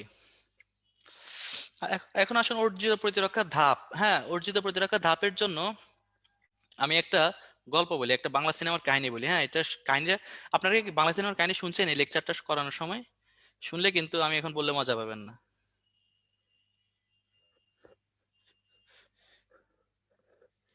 তাহলে আসেন, সাগর এবং আকাশ দুই ভাই। আপনারা সাগর এবং আকাশকে খুব ভালো করে চিনেন, কারণ বাংলা সিনেমায় দুইটার নাম। তাহলে সাগর এবং আকাশ দুই ভাই। সাগর এবং আকাশের বাবা হচ্ছে একটা স্কুলের হেডমাস্টার। ঠিক আছে? তো একটা স্কুলের হেডমাস্টার মানেই তো বুঝতে পারছেন যে স্কুলের হেডমাস্টার তিনি সৎ মানুষ। আর নায়িকার বাবা হচ্ছে চৌধুরী সাহেব। তো চৌধুরী সাহেবের বিষয়ে আপনারা জানেন যে চৌধুরী সাহেব কি একটা জঘন্য লোক। হ্যাঁ, নায়কের বাবা ধরে নেন যে কি আনোয়ার হোসেন যারা আছে, আর নায়িকার বাবা হচ্ছে যে চৌধুরী সাহেব, মিজু টিজু, কি মিজু আহমেদ, আহমদ শরীফ টরিফ যা আছে, আপনারা যা যা লিখতেছেন। তো এখন নায়কের বাবা কি করছে, নায়িকার বাবার চোরাচালানের মাল ধরাই দিছে। কোথায় ধরাই দিছে? পুলিশের কাছে। এখন নায়িকার বাবা খেপে গেছে নায়কের বাবার উপরে। তো এমন সময় করোনা করোনা চলে আসছে। করোনা আসার কারণে ছুটি হয়েছে, স্কুল কলেজ ছুটি হয়েছে। করোনার সময় কোনো পরীক্ষা নয়, কিন্তু করোনার সময় ভ্রমণ ঠিকই আছে, সবাই কক্সবাজার যাবে। তো কক্সবাজার যাওয়ার জন্য নায়কের বাবা কি করছে, যে একটা ট্রেনে টিকিট কাটছে, চিটাগাং পর্যন্ত যাবে। তো ট্রেনে উঠবে, ঢাকা রেলওয়ে স্টেশনে গেল, ট্রেনে উঠবে, এমন সময় নায়িকার বাবা তো আগে থেকে রেডি হয়ে আছে যে আমার মাল ধরাই দিছো, এখন আমি তোমাদেরকে তো সাইজ নিব। তো সাইজ সাইজ করবে না, এখন সাইজ করবে। ওই ট্রেনে ওঠার সময় দিল গুলি করে, গুলি করছে, আর উনি ঠাস করে পড়ে গেছে। তো এখন এমন সময় কি হয়েছে যে সাগর এবং আকাশের মধ্যে, আকাশ ট্রেনের মধ্যে আগে থেকে উঠে বসে আছে, আর আকাশের মা এবং আকাশের ছোট ভাই বাবা যে উল্টা পড়েছে, বাবার কাছে দৌড় দিয়ে গেছে। দৌড় দিয়ে যাওয়ার পরে কি ঘটনা ঘটছে, যে বাবা তো ততক্ষণে মারা গেছে, এর মধ্যে ট্রেনটা ছাইড়া দিছে। তাহলে আকাশ তো ট্রেনের মধ্যে। মা দেখলো যে কি হাজবেন্ডটাকে তো বাঁচাতে পারলাম না, ছেলেটাকে বাঁচায়। তখন আকাশ এবং সাগর এবং তার মা দুজন আকাশকে ধরার জন্য ট্রেনের পেছনে দৌড়ানো শুরু করলো। তখন ক্যামেরাম্যান কি করলো, ক্যামেরাটাকে ট্রেনের চাকার দিকে নিল, তারপরে ওই মা আর ছেলের পায়ের দিকে নিল। এভাবে 5 মিনিট পর, 25 বছর পরের ঘটনা। এটা হচ্ছে আইনস্টাইনের কাল দীর্ঘায়ন সূত্র, 5 মিনিট ইকুয়াল টু 25 বছর। ঠিক আছে? তো আইনস্টাইনের কাল দীর্ঘায়ন সূত্রের পরে এখন সাগর হচ্ছে যে একটা পুলিশের ইন্সপেক্টর। ঠিক আছে? আর আকাশ, আকাশ পাশের একটা বস্তিতে থাকে, খুব লাঞ্ছনার জীবন যাচ্ছে তার। ঠিক আছে, খুব ভয়ঙ্কর জীবন যাচ্ছে। তো এখন সিনেমার কাহিনী প্রায় শেষের দিকে আসছে, আসলে আমরা নায়িকার রোল পাইতেছি না। তো এখন সিনেমার কাহিনী, চৌধুরী সাহেব কি করছে, ওই বস্তিটা আছে না, বস্তিটাকে উৎখাত করে মার্কেট করবে, আপনাদের এলাকার সবচেয়ে দামি মার্কেটটা। তো মার্কেট করতে আসছে। এখন আকাশ যদিও বস্তিতে থাকে, কিন্তু আকাশ তো ভালো বাপের ছেলে, একটু ভালো, সে প্রতিবাদ করতেছে। হ্যাঁ, তো প্রতিবাদ করতে করতে কিন্তু সে তো মূল নায়ক না, সে পারতেছে না। হ্যাঁ, নায়ক এই আহমদ শরীফের লোকেরা তাকে সাইজ ম্যাচ করে মোটামুটি সে উল্টে পড়ে গেছে। এদিকে এই টেলিস আমার দেখে গেছে। হ্যাঁ, টেলিস আমার দেখে কি করছে, সাগরকে ডেকে আনছে যে সাগর ভাই, এখান দিয়ে তো আকাশ বাইরে ফেলাই দিছে। আকাশ দৌড় দিয়ে যায়, দেখে যে সাগর দৌড় দিয়ে যায়, দেখে যে আকাশ আহত হয়ে উল্টে পড়ে আছে, তার গলা দিয়ে একটা লকেট বের হয়ে গেছে। লকেটটা দেখার পরে সাগর চিনতে পারলো যেটা তার হারিয়ে যাওয়া ভাই। বুঝা গেছে? তো এখন দেখেন, এই যে সাগর যেরকম বুঝতে পারলো যে লকেটটা দেখে যে এটা তার হারিয়ে যাওয়া ভাই, এখন আমরা পড়ার দিকে দেখি আমাদের শরীরের মধ্যে এরকম একটা লকেট আছে, লকেটটার নাম হচ্ছে যে এমএইচসি। এমএইচসিটা কি? এটা লকেট, মানে হচ্ছে মেজর হিস্টোকম্প্যাটিবিলিটি কমপ্লেক্স। দেখতে পাচ্ছেন আমি যে মার্ক করতেছি? দেখতে পাচ্ছেন কিনা? হ্যাঁ, তাহলে দেখেন, এই মেজর হিস্টোকম্প্যাটিবিলিটি কমপ্লেক্স আমাদের শরীরে যখন কোনো অণুজীব ঢুকে বা কোনো জিনিস যখন ঢুকে, আহ, তখন কি হয় যে আমাদের শরীরের কোষগুলো ওই জিনিসটার সাথে নিজের যে এমএইচসিটা আছে, অর্থাৎ তার যে লকেটটা আছে, মিলাই দেখে যে তার লকেটটা মিলছে কিনা। যদি লকেটটা না মিলে, যদি লকেটটা না মিলে, সে ধরে নেয় যে এটা তাহলে বহিরাগত জিনিস। তাহলে বহিরাগত জিনিসের বিরুদ্ধে সে কি করবে? অ্যাটাক নেবে। কি করবে দেখেন, শুরুতে সে এখানে একটা অণুজীব আসলো, দেখেন আমি দেখাচ্ছি, একটা অণুজীব আসলো। এই ম্যাক্রোফেজ তখন কি করলো, এই অণুজীবটাকে খাওয়ার জন্য দৌড়ানি শুরু করলো। দেখা যাচ্ছে চিত্রটা? এখন বলেন এই ম্যাক্রোফেজ কেন অণুজীবটাকে দৌড়াই ধরতে গেছে, কেন বলেন তো? ম্যাক্রোফেজ তো অন্য কিছুকে ধরতেছে না, তাকে কেন ধরতে যাচ্ছে?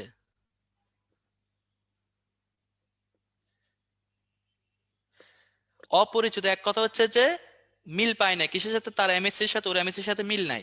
তখন কি করলো ম্যাক্রোফেজ, তাকে ফ্যাগোসাইটোসিস করলো, করে তার কিছু অংশ, তার কিছু প্রোটিন অংশকে সে তার সেলের উপর সারফেসে নিয়ে এসে, সেলের মেমব্রেনে নিয়ে এসে হেল্পার টিকোষের কাছে যায়, বলে যে দেখেন ভাই, মানে ওই পুলিশের কাছে, র্যাবের প্রধানের কাছে নিয়ে গেলে বললে যে দেখেন এই আউট একটা লোক আসছে।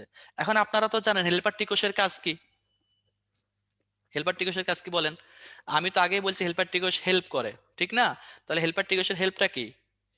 হেল্পার টিকোষের হেল্প দেখেন, আমরা বলছি না বি কোষকে অ্যাক্টিভ করবে এবং এখান দিয়ে দেখেন সাইটোটক্সিক টি কোষকে অ্যাক্টিভ করবে, বলছিলাম কিনা? এদের দুজনকে সক্রিয় করলো, সক্রিয় করার পরে এ কি করলো, এই যে ম্যাক্রোফেজ যে হেল্পার টি কোষের কাছে এই অণুজীবটাকে ধরে এনে পরিচয় করাই দিল, এটাকে অ্যান্টিজেন উপস্থাপন বলে। ক্লিয়ার সবাই? অ্যান্টিজেন উপস্থাপনটা বুঝছেন তো? হ্যাঁ, অ্যান্টিজেন উপস্থাপন বুঝছেন? কে বুঝেন না অ্যান্টিজেন উপস্থাপন? এই ম্যাক্রোফেজ একটা অ্যান্টিজেনকে ফ্যাগোসাইটোসিস করার পর তার কিছু অণুকে, প্রোটিন অণুকে নিয়ে হেল্পার টিকোষের কাছে পরিচয় করায় দেয়, বলে যে বহিরাগত লোক, এর বিরুদ্ধে আপনি অ্যাটাক নেন। এই যে ম্যাক্রোফেজ যে হেল্পার টিকোষের কাছে ধরে নিয়ে গেল এবং একটা অ্যান্টিজেনকে দেখাইলো, এটাকে বলা হয় অ্যান্টিজেন উপস্থাপন। ক্লিয়ার এবার?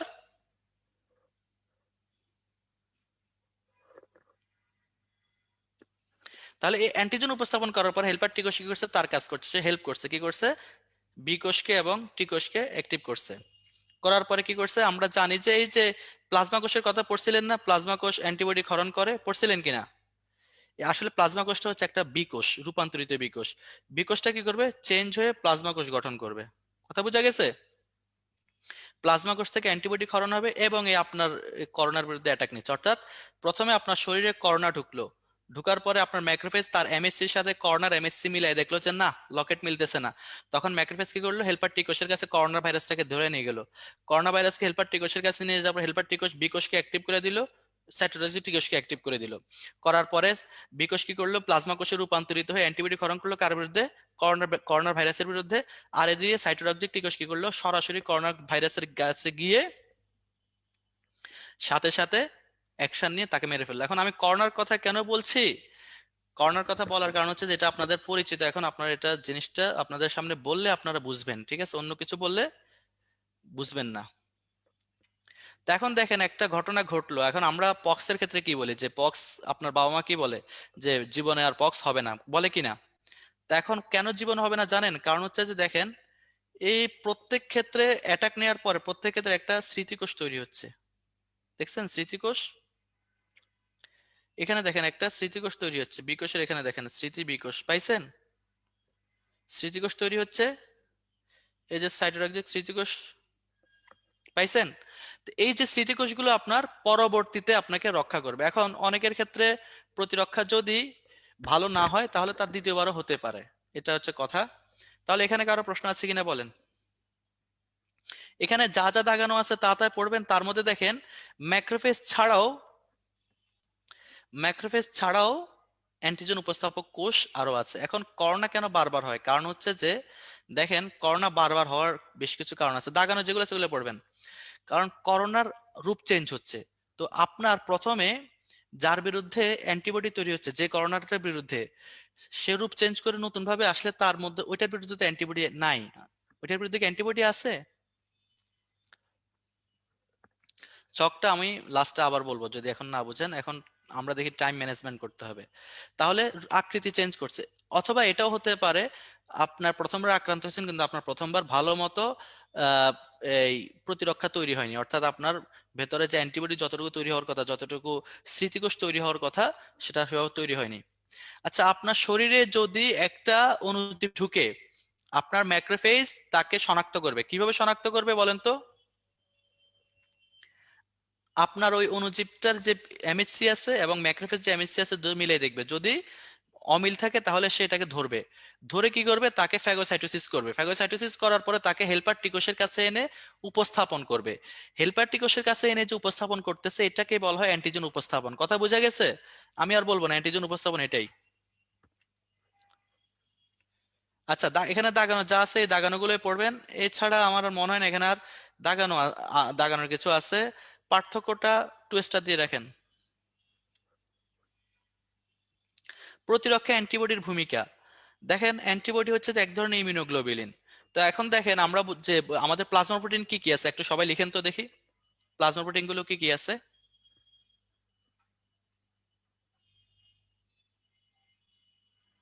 লিখছেন সবাই?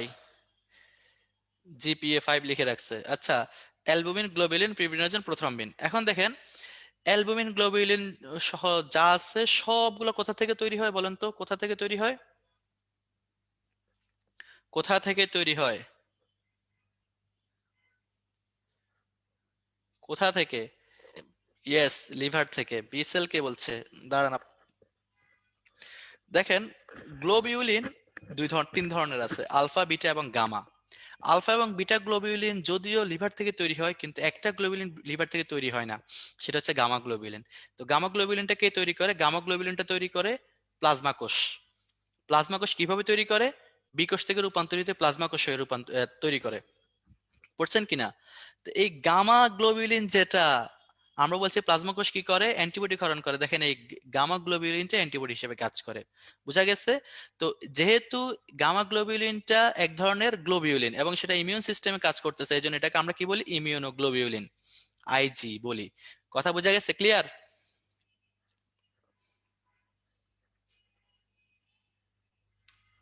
চশমা নাই মেডিকেল হবে না কেন? অবশ্যই হবে।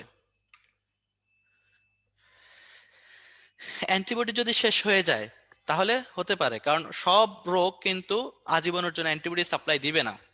কথা বোঝা গেছে?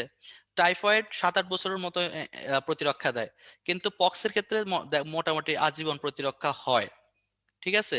তো এই জন্য আমাদের সমস্যা দেখে। এখন দেখেন অ্যান্টিবডির গঠন যা আছে আপনাদেরকে আগে বুঝাইছে, এখন আমি শুধু কি দাগাই দিই। অ্যান্টিবডির গঠনের এখানে 2 স্টার দাগ দিয়ে রাখেন।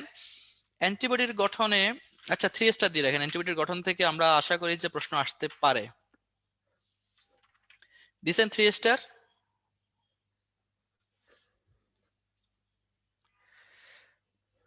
দিছেন তো? পুরো অ্যান্টিবডির পুরো কাহিনীটার মধ্যেই 3 স্টার দিয়ে রাখেন। অ্যান্টিবডিটা আমাদের গুরুত্বপূর্ণ। দেখেন ভারী শৃঙ্খলের এখানে কি আছে? ওজনটা দেখেন, 50 থেকে 70 এবং 23 থেকে 23 কিলো ডাল্টন। এখানে তো আসলে রিভিউ ক্লাস আমি সবটা বলতে পারবো না। আর এখানে দেখেন পাশে লিখে রাখেন আপনাদের শৃঙ্খল, প্রত্যেকটা শৃঙ্খল হচ্ছে যে ভারী শৃঙ্খলটা তৈরি হয়, ভারী শৃঙ্খলের এখান দিয়ে লিখেন ভারী শৃঙ্খলটা তৈরি হয় হচ্ছে যে 440টা অ্যামাইনো অ্যাসিড নিয়ে। এখন দেখেন এই ভারী শৃঙ্খল আমরা দেখি কতগুলো অ্যামাইনো অ্যাসিড, 440টা অ্যামাইনো অ্যাসিড নিয়ে। আর হালকা শৃঙ্খল তৈরি হয় হচ্ছে যে 220টা অ্যামিনো অ্যাসিড নিয়ে। কারণ আমরা জানি যে অ্যান্টিবডিটা কি এক ধরনের প্রোটিন, যেহেতু প্রোটিন, তো প্রোটিন তো অবশ্যই তৈরি হবে হচ্ছে যে অ্যামিনো অ্যাসিড দিয়ে। তাহলে ভারী যে প্রোটিনের যে ভারী হাতটা আছে, হাতটা তৈরি হবে হচ্ছে যে 440টা অ্যামিনো অ্যাসিড দিয়ে, আর 220টা অ্যামিনো অ্যাসিড দিয়ে তৈরি হবে হচ্ছে যে হালকাটা। কথা বোঝা গেছে? এখন আসেন ডাইসালফাইড বন্ড। দেখেন 3টা ডাইসালফাইড বন্ডের কারণে দাগ দিয়ে দেখেন, 3টা ডাইসালফাইড বন্ড, 3-এর নিচে দাগ দেন। 3টা ডাইসালফাইড বন্ডের কারণে এটাকে ওয়াই আকৃতির মতো লাগে। আর বাকি যে দাগানোগুলো আছে স্থায়ী এবং পরিবর্তনশীল অঞ্চলে, এই দাগানো সেম গুলোই, আর নতুন করে দাগানোর দরকার নাই। এখন দেখেন এই একটা অ্যান্টিবডি দেখেন, অ্যান্টিবডির আমরা যদি দেখি, দেখতে পাচ্ছেন অ্যান্টিবডির এই এই অংশটা হচ্ছে যে পরিবর্তনশীল অঞ্চল, এই অংশটা কি পরিবর্তনশীল অঞ্চল, আর নিচের এটা হচ্ছে যে স্থায়ী অঞ্চল। দেখতে পাচ্ছেন? তো এই স্থায়ী অঞ্চলটার ভিত্তিতে আমরা অ্যান্টিবডিকে ভাগ করতেছি 5 ভাগে। আর এই পরিবর্তনশীল অঞ্চলের ভিত্তিতে অ্যান্টিবডি অসংখ্য ভাগ হইতে পারে, যেমন করোনার বিরুদ্ধে এক ধরনের অ্যান্টিবডি, এরপরে যাচ্ছে যে পক্সের বিরুদ্ধে এক ধরনের অ্যান্টিবডি, টাইফয়েডের বিরুদ্ধে এক ধরনের অ্যান্টিবডি, হেপাটাইটিস বিরুদ্ধে এক ধরনের অ্যান্টিবডি। কিন্তু সব অ্যান্টিবডির ক্ষেত্রে আপনারা যদি চেক করেন দেখবেন পরীক্ষার মধ্যে কি থাকে, বলবে যে আইজিজি আছে কিনা। অর্থাৎ নিচের অংশটা আইজিজি, কিন্তু উপরের অংশটা করোনার জন্য এক ধরনের, হেপাটাইটিস বির জন্য এক ধরনের, এক একটার জন্য এক এক ধরনের। কথা বোঝা গেছে? বুঝলে বলেন। এখন এই নিচের অংশটা অর্থাৎ স্থায়ী অঞ্চলের ভিত্তিতে আমরা 5 ভাগে ভাগ করতেছি, আর ওইটার অঞ্চলের ভিত্তিতে অসংখ্য হইতে পারে। কত আছে দেখেন, 100 মিলিয়নের মতো হতে পারে। এখন কবজ অঞ্চল দেখেন, এখানে অ্যান্টিবডির প্রকারভেদ, এখানে ট্রিপল স্টার দেন, এটা মেডিকেলে আসছিল, সব পড়তে হবে, এখানে ইচ এন্ড এভরি ওয়ার্ড দেওয়া আছে, দেখেন ইচ এন্ড এভরি ওয়ার্ড। উপরে লিখে রাখেন গ্যামেট, অ্যান্টিবডির প্রকারভেদে গ্যামেট লিখে রাখেন। যে যে পয়েন্টগুলো আপনারা আবার বলছেন এগুলো আগে একটু লিখে রাখেন, যদি আমি টাইম পাই আমি বলে দিব। ঠিক আছে, গ্যামেট লিখছেন, GAMED উপরে লিখে রাখেন গ্যামেট, এখানে লেখেন যে গ্যামেট। গ্যামেট মানে কি? জিতে হচ্ছে যে ইমিউনোগ্লোবুলিন জি, এ তে ইমিউনোগ্লোবুলিন এম তে ইমিউনোগ্লোবুলিন এম, অর্থাৎ IgM, IgE, IgD। এগুলোর ক্ষেত্রে এবার লিখেন, এখানে দেখেন কোত্থেকে পাওয়া যাচ্ছে, রক্তের মধ্যে 75% হচ্ছে যে IgG, কোথায় থাকে, রক্ত লসিকা অন্তর যা আছে সব দেখান। এখন আমাকে বলেন যে একমাত্র IgG, একমাত্র অ্যান্টিবডি যা গর্ভাবস্থা অমরা অতিক্রম করে মায়ের অর্জিত প্রতিরক্ষা ভ্রূণদেহে বাহিত করে, এটা কোন ধরনের প্রতিরক্ষা আমাকে একটু বলেন। আমি প্রতিরক্ষা কিন্তু পড়াইছি। অক্রিয়, অক্রিয়র কি প্রাকৃতিক না কৃত্রিম? প্রাকৃতিক না কৃত্রিম? অবশ্যই কৃত্রিম, খুব ভালো পারছেন।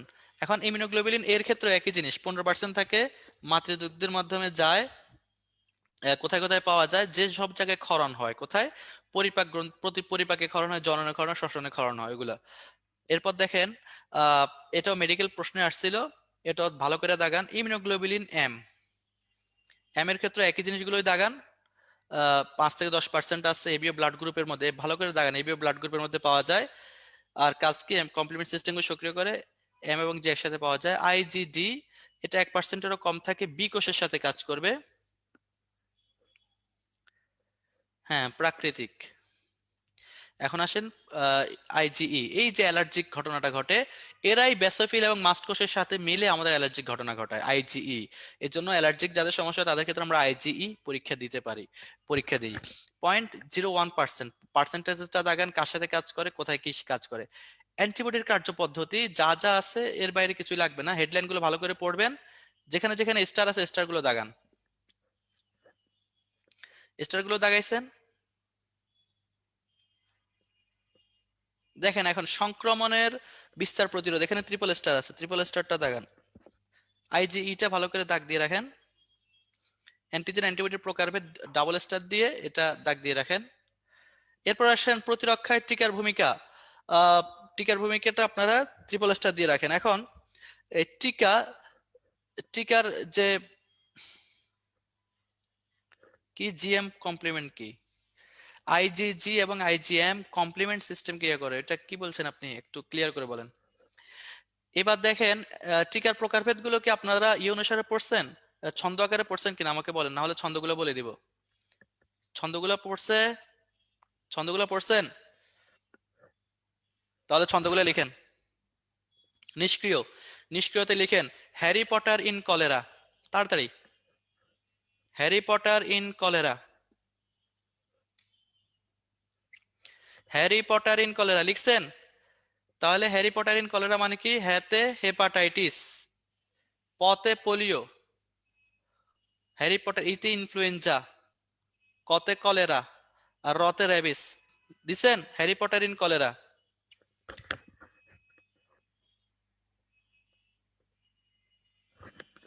Harry Potter in cholera. এরপরে আসেন শক্তি হ্রাস, লিখেন বাজার থেকে একটা মাম পানি কিনছেন, ঠিক আছে, মাম পানি কেনার পরে আপনার কি হয়েছে, আপনার টাইফয়েড হয়েছে। তাহলে লিখে রাখেন মাম পানি খেয়ে টাইফয়েডে আক্রান্ত, মাম পানি খেয়ে টাইফয়েডে আক্রান্ত, যে যেভাবে ছন্দ মিলাতে পারেন, আমি আমারটা বলছি জাস্ট। মাম পানি খেয়ে টাইফয়েড আক্রান্ত, মাতে হচ্ছে যে মামস, মতে মিজেলস, পাতে পানি বসন্ত, টাতে টাইফয়েড। বাংলায় লিখেন। লিখছেন সবাই, লিখছেন মাম পানি খেয়ে টাইফয়েড আক্রান্ত লিখছেন, লিখলে ওকে বলেন। এখন আসেন টক্সয়েড, টক্সয়েডে লিখেন ঢাকা টাউন, ইংলিশে লেখেন, ইংলিশে লেখেন ঢাকা টাউন, ইংলিশে লেখেন ঢাকা টাউন, লিখছেন। Diphtheria tetanus, Dhaka town. Sub unit, আমরা সাব মানে কি জানেন, সাব মানে হচ্ছে যে কম, ছোট। তো মেডিকেলে আমরা ব্লাড প্রেশারকে সংক্ষেপে কি বলি জানেন, বিপি। তো লিখে রাখেন বিপি, বিপি মানে কি, হেপাটাইটিস বি ভাইরাস এবং হচ্ছে যে human papilloma virus, papilloma virus. আর উপরে সবগুলা বাদ দিলে যেটা থাকবে সেটা কনজুগেট। ভ্যাকসিনেশন, রোগের চিকিৎসায় ভ্যাকসিনের ব্যবহার, এটাকে ভ্যাকসিনোথেরাপি বলে। আর এই এটাকে ট্রিপল স্টার দেন, ডক্টর এডওয়ার্ড জেনারের এটাকে ট্রিপল স্টার দেন। দিছেন ডক্টর এডওয়ার্ড জেনারের ট্রিপল স্টার, সবটা পড়বেন যা যা দাগানো আছে।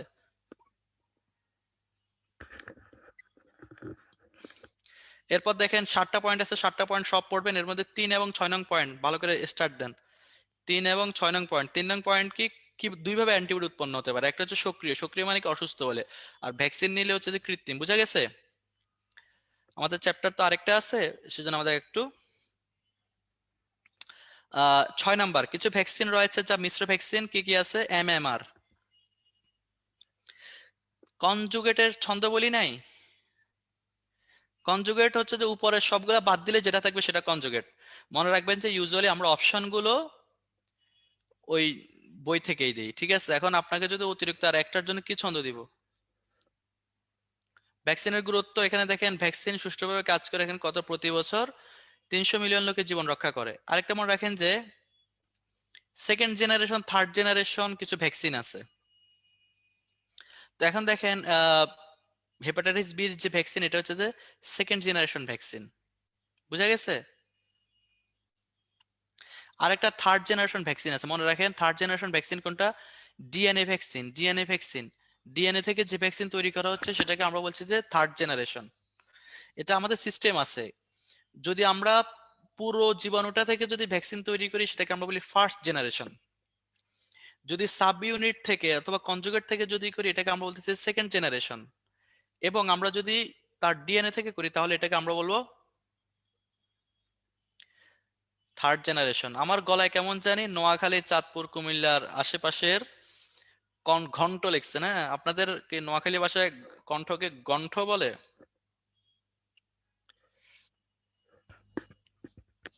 সেকেন্ড জেনারেশন হবে যে হেপাটাইটিস বি।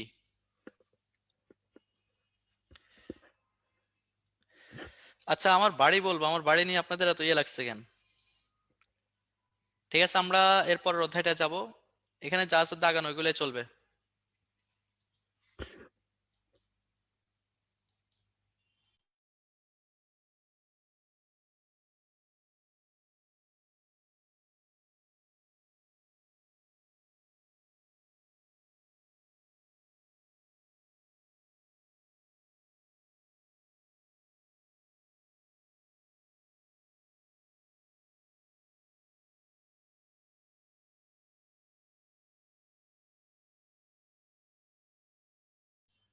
আচ্ছা, ফার্স্ট জেনারেশন চাই না, আপনারা কি করবেন? আমি বলছি যে ফার্স্ট জেনারেশন হচ্ছে যে সেগুলো যেগুলো হচ্ছে যে সরাসরি অণুজীব থেকে তৈরি করবে। তো আমরা সরাসরি অণুজীব থেকে তৈরি করছি কোনগুলো?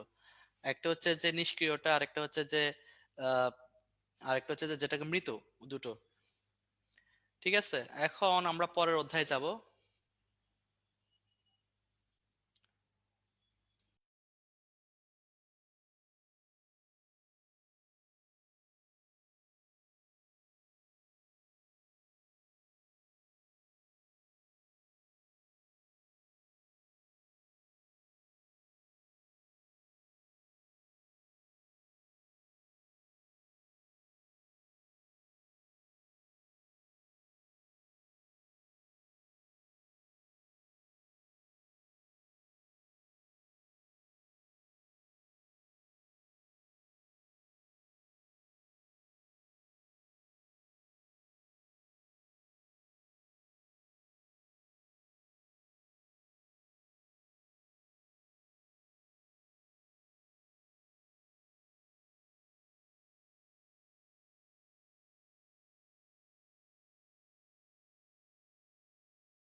আচ্ছা, সাউন্ড প্রবলেম না, ঠিক আছে, আমি নিজেই সাউন্ড অফ করছি।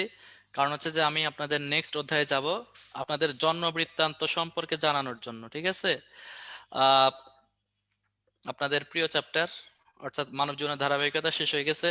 এরপরে চ্যাপ্টারটা আপনারা জানেন যে আপনাদের প্রিয় চ্যাপ্টার, গোপনে পড়ার চ্যাপ্টার। মেডিকেলে মানে আপনার যখনই আপনি বইটা হাতে পাইছেন আর এই চ্যাপ্টারটা দেখছেন, মানে মন উস্কো খুস্কো শুরু করছে যে এই চ্যাপ্টার না পড়লে যেন লাইফ শেষ। অতঃপর আপনি এই চ্যাপ্টার ভালো করে পড়ছেন এবং এই চ্যাপ্টারটা এমন একটা চ্যাপ্টার যেটা সাউন্ড করে পড়তে পারেন না, তাহলে এটা সাউন্ড করে পড়াটাও সমস্যা। তা আসেন আমরা এই চ্যাপ্টারটার বিষয়ে আসি, কি কারণে আপনাদের এত সমস্যা এই চ্যাপ্টারটা নিয়ে? আপনাদের স্যাররাও আপনাদেরকে ভালো করে পড়ায় না।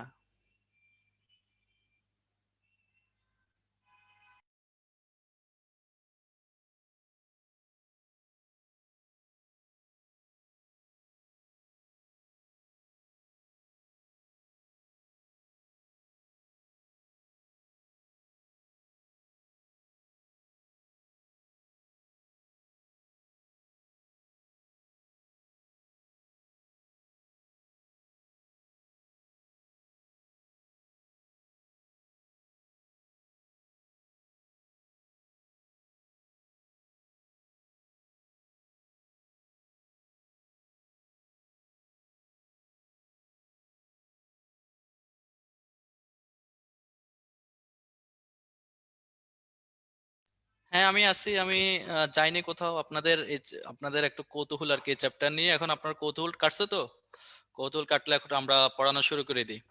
তাহলে আপনাদের প্রিয় চ্যাপ্টার, প্রিয় জিনিস মানুষ গোপন রাখে, এটা একটা বড় বিষয় আর কি। তো এখন দেখেন প্রথম যে লাইনটা আছে এটা সবাই এমনিতে দাগাই রাখছেন না? প্রথম লাইনটা দাগান।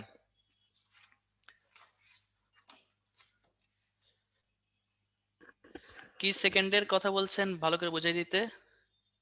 হ্যাঁ এই চ্যাপ্টার থেকে কোশ্চেন আসবে, আসছে বলে তো আমরা পড়াবো, তবে আগেরটা থেকে একটু কম ইম্পর্টেন্ট।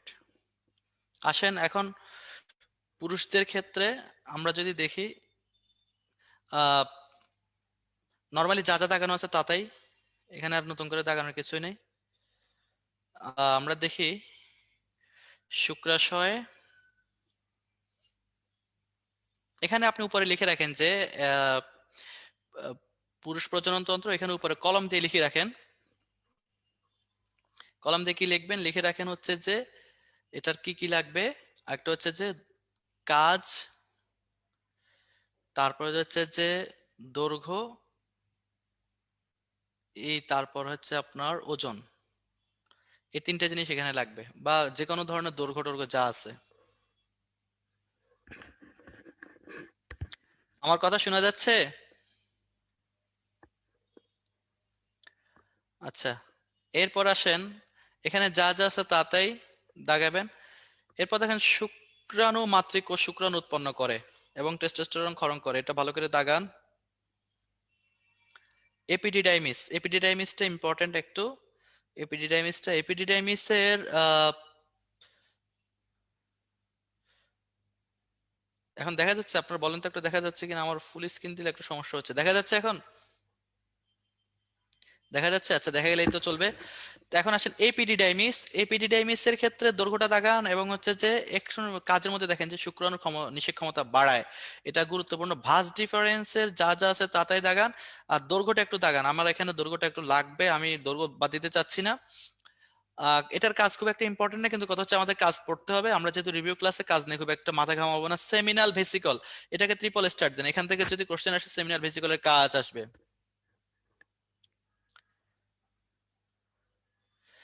হ্যাঁ, এখন সেমিনাল ভেসিকল দাগাইছেন, সেমিনাল ভেসিকল থেকে কোশ্চেন আসবে, আশা করা যায় ইনশাল্লাহ। 15 সালে আসছিল। এরপর হচ্ছে ইসেকুলেটেড বা ক্ষেপণ নালী, এটার ক্ষেত্রে দৈর্ঘ্য আর প্রস্থটা দাগান, এটার কাজ খুব একটা ইম্পর্টেন্ট না। ইউরেথ্রা, ইউরেথ্রা দৈর্ঘ্যটা দাগান, মেল ইউরেথ্রার দৈর্ঘ্য।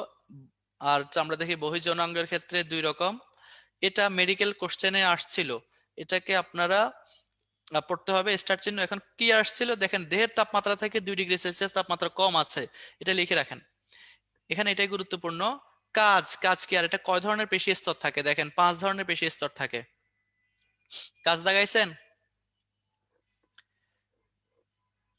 এরপর দেখেন পরের পয়েন্টটা যা যা আছে সেম জিনিস, দুইটাই ইরেকটাইল টিস্যুর কথা বলা আছে। দেখেন শিশ্নদেহে দু ধরনের ইরেকটাইল টিস্যুতে গঠিত, একটা হচ্ছে কর্পোরা ক্যাভার্নোসা, কর্পোরা স্পঞ্জিওসা, ওগুলো একটু দাগান। জনন গ্রন্থি, দুইটা জনন গ্রন্থি আছে, জনন গ্রন্থি দুইটা হলেও নাম কিন্তু তিনটা আছে, এই জন্য এখান থেকে অপশন করা খুবই সহজ। তিনটা নাম আছে দেখেন। হ্যাঁ, আমরা দাগানোগুলো আমরা জাস্ট আপনাদেরকে রিভিউ করবো যে কোন জিনিসগুলো একটু দরকার। এরপর দেখেন এখানে মেডিকেল এখানে আসছিল, এটা ট্রিপল স্টার্ট দেন। পুরুষের প্রজনন হরমোন কি কি আছে, কোনটা কোত্থেকে ক্ষরণ হয়, এবং নাম কি। ঠিক আছে, নাম এবং কাজ, ক্ষরণ কোত্থেকে হচ্ছে। স্ত্রী প্রজনন ক্ষেত্রে সেম, যা যা দাগানো আছে তা তাই। এখানে দেখেন একটা কোশ্চেন যে জরায়ুর গর্ভাবস্থায় 20 গুণ বৃদ্ধি পায়। Triple star out of triple star, ঠিক আছে। এখানে ট্রিপল স্টার গুলো, এখানে এটারও ট্রিপল স্টার দেন জরায়ুর অংশটাকে, এবং এটা বৃদ্ধি পাইছে 20 গুণ। কাজ মনে থাকবে, ধীরে ধীরে মনে থাকবে।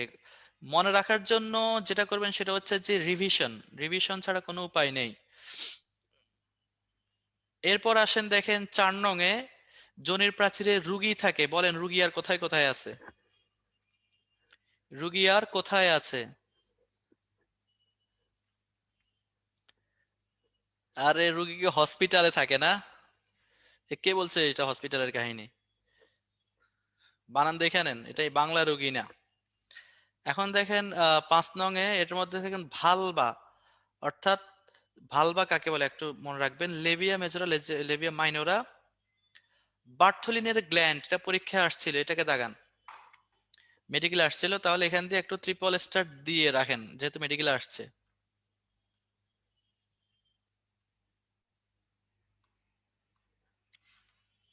স্ত্রী প্রজনন তন্ত্রের হরমোন, হরমোনগুলো একই কথা, হরমোনগুলো লাগবে। আসেন 5 নং হরমোনটা দেখেন, হিউম্যান কোরিয়নিক গোনাডোট্রপিন, এটা কখন পাওয়া যায়? গর্ভাবস্থায় পাওয়া যায়। তাহলে এটাকে বলা হয় হরমোন অফ প্রেগন্যান্সি।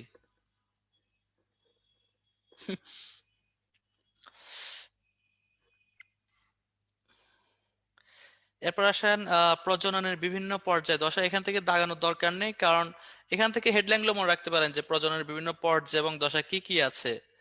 আসেন বয়সন্ধিকালীন বা বয়প্রাপ্তি, আপনাদের একেবারে প্রিয় জিনিস। এই চ্যাপ্টার বের করলে সবার আগে এখানেই আসছেন সবাই। ছেলেদের ক্ষেত্রে কত? 13 থেকে 15 বছর, মেয়েদের ক্ষেত্রে 11 থেকে 13 বছর। আর এটাকে কি বলা হয়? টেনার স্টেজ, দাগান এটা। সাউন্ড শোনা যাচ্ছে না? এখন আসেন বয়ঃসন্ধিতে হরমোনের ভূমিকা। হরমোনের ভূমিকাগুলো যা যা আছে দাগান, এগুলো পড়বেন এখানে, এর বাইরে কিছু লাগবে না। আসেন এখানে বয়ঃসন্ধিকালীন পরিবর্তনগুলো আপনারা এমনিই পারবেন, ঠিক আছে, নিচের দিকে খেয়াল করলেই পারবেন, সমস্যা নেই। এখন হচ্ছে পরিবর্তনগুলো আমাদের খুব একটা দরকার নেই, রিডিং পড়বেন, লিখে রাখেন রিডিং। কার 13 ইয়ারের আগে হতে পারে কিনা? হতে পারে, 13 ইয়ারের আগে হতে পারে মেয়েদের ক্ষেত্রে। আমি আসলে স্যারদের মতো করছি না আপনাদের, আমার টাইম লিমিট আছে আর আধা ঘন্টা, যেহেতু আধা ঘন্টা টাইম আছে আমাদের, আর এটা খুব একটা ইম্পর্টেন্ট না যে পয়েন্টগুলো, সেগুলো আমরা তাড়াতাড়ি যাচ্ছি। এখন আসেন রজচক্র। রজচক্র কি?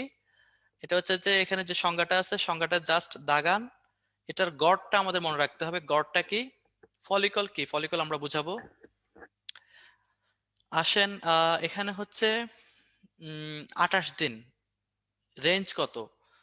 24 থেকে 32 দিন। আর মেনার্কি কাকে বলে? রজচক্র শুরু হওয়ার প্রক্রিয়াটাকে কি বলা হয়? মেনার্কি। ঠিক আছে, রজচক্রটা বুঝাই দিব, সমস্যা নেই। এখন আসেন রজচক্রের পরে, রজচক্র স্টপ হওয়ার যে প্রক্রিয়াটা সেটাকে বলা হয় মেনোপজ। হরমোন অফ প্রেগন্যান্সি কোনটা? Human chorionic gonadotropin, human chorionic gonadotropin.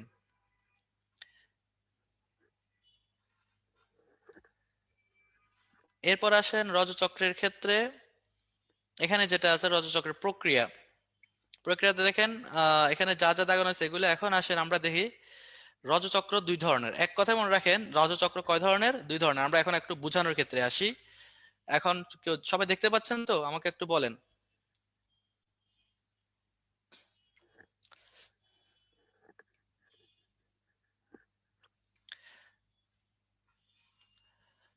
রজচক্র দুই ধরনের, একটা হচ্ছে মনে রাখেন মেল ফিমেলদের দুটো অর্গান আমরা চিন্তা করি, একটা হচ্ছে যে ডিম্বাশয়, আর একটা হচ্ছে যে জরায়ু। তো জরায়ুতে যে পরিবর্তনটা হচ্ছে বাচ্চা ধারণের জন্য মান্থলি, প্রত্যেক মাসে, এটা রজচক্রের যে অংশটা জরায়ুর এখানে, এটাকে আমরা বলছি যে জরায়ু চক্র। আর ডিম্বাশয় যেটা করতেছে এটাকে আমরা বলি ওভারিয়ান সাইকেল বা ডিম্বাশয় চক্র। তো ডিম্বাশয় চক্রের মধ্যে আমরা দেখেন তিনটা ভাগ করতেছি। একটা হচ্ছে যে ফলিকুলার ফেজ বা ফলিকুলার পর্যায়। ফলিকুলার পর্যায়টা হচ্ছে কি, আপনারা ফলিকল স্টিমুলেটিং হরমোনের নাম শুনছেন? Follicle stimulating hormone, follicle stimulating hormone এখানে কাজ করে, এই জন্য এটাকে আমরা বলছি ফলিকুলার ফেজ। এরপর হচ্ছে যে ফলিকুলার ফেজের পরে লুটিনাইজিং হরমোনের কারণে এখানে ডিম্বাণুটা ডিম্বাশয় থেকে বের হয়ে ফ্যালোপিয়ান টিউবে আসবে, এটাকে আমরা বলতেছি ডিম্বপাত পর্যায়। তারপর হচ্ছে লুটিয়াল পর্যায়। লুটিয়াল পর্যায় মানে কি, লুটিনাইজিং হরমোনের কারণে পরবর্তীতে যে ঘটনাটা ঘটবে সেটাকে আমরা বলতেছি লুটিয়াল পর্যায়। কথা বোঝা গেছে?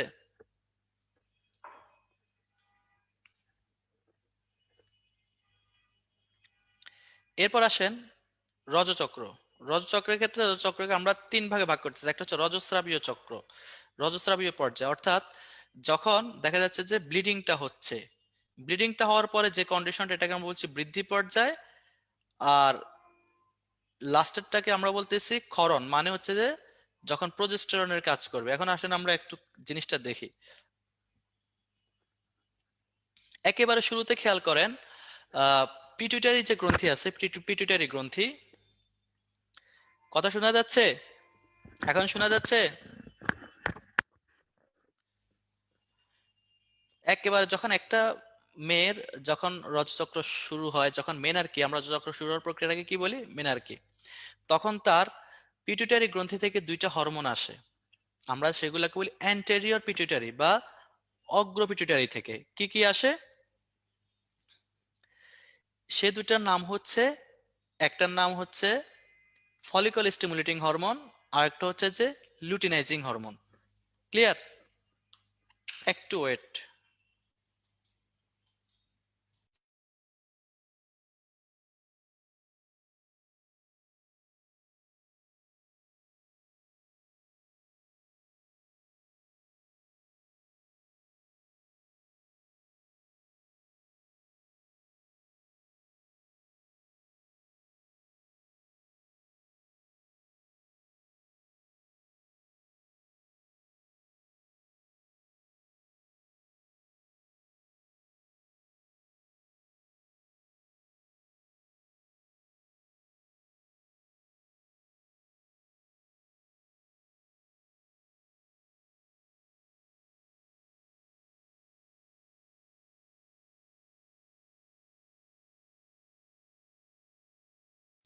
আচ্ছা, শব্দ শোনা যাচ্ছে না, কারণ হচ্ছে যে আমি শব্দটা বন্ধ করে দিছিলাম। এখন আসেন, তাহলে আমরা যদি দেখি যখন রজচক্র যখন বয়ঃসন্ধিকালটা আসে, তখন সবার আগে পিটুইটারি গ্রন্থি থেকে দুইটা হরমোন আসবে। একটা হচ্ছে ফলিকল স্টিমুলেটিং হরমোন, আর একটা হচ্ছে যে লুটিনাইজিং হরমোন।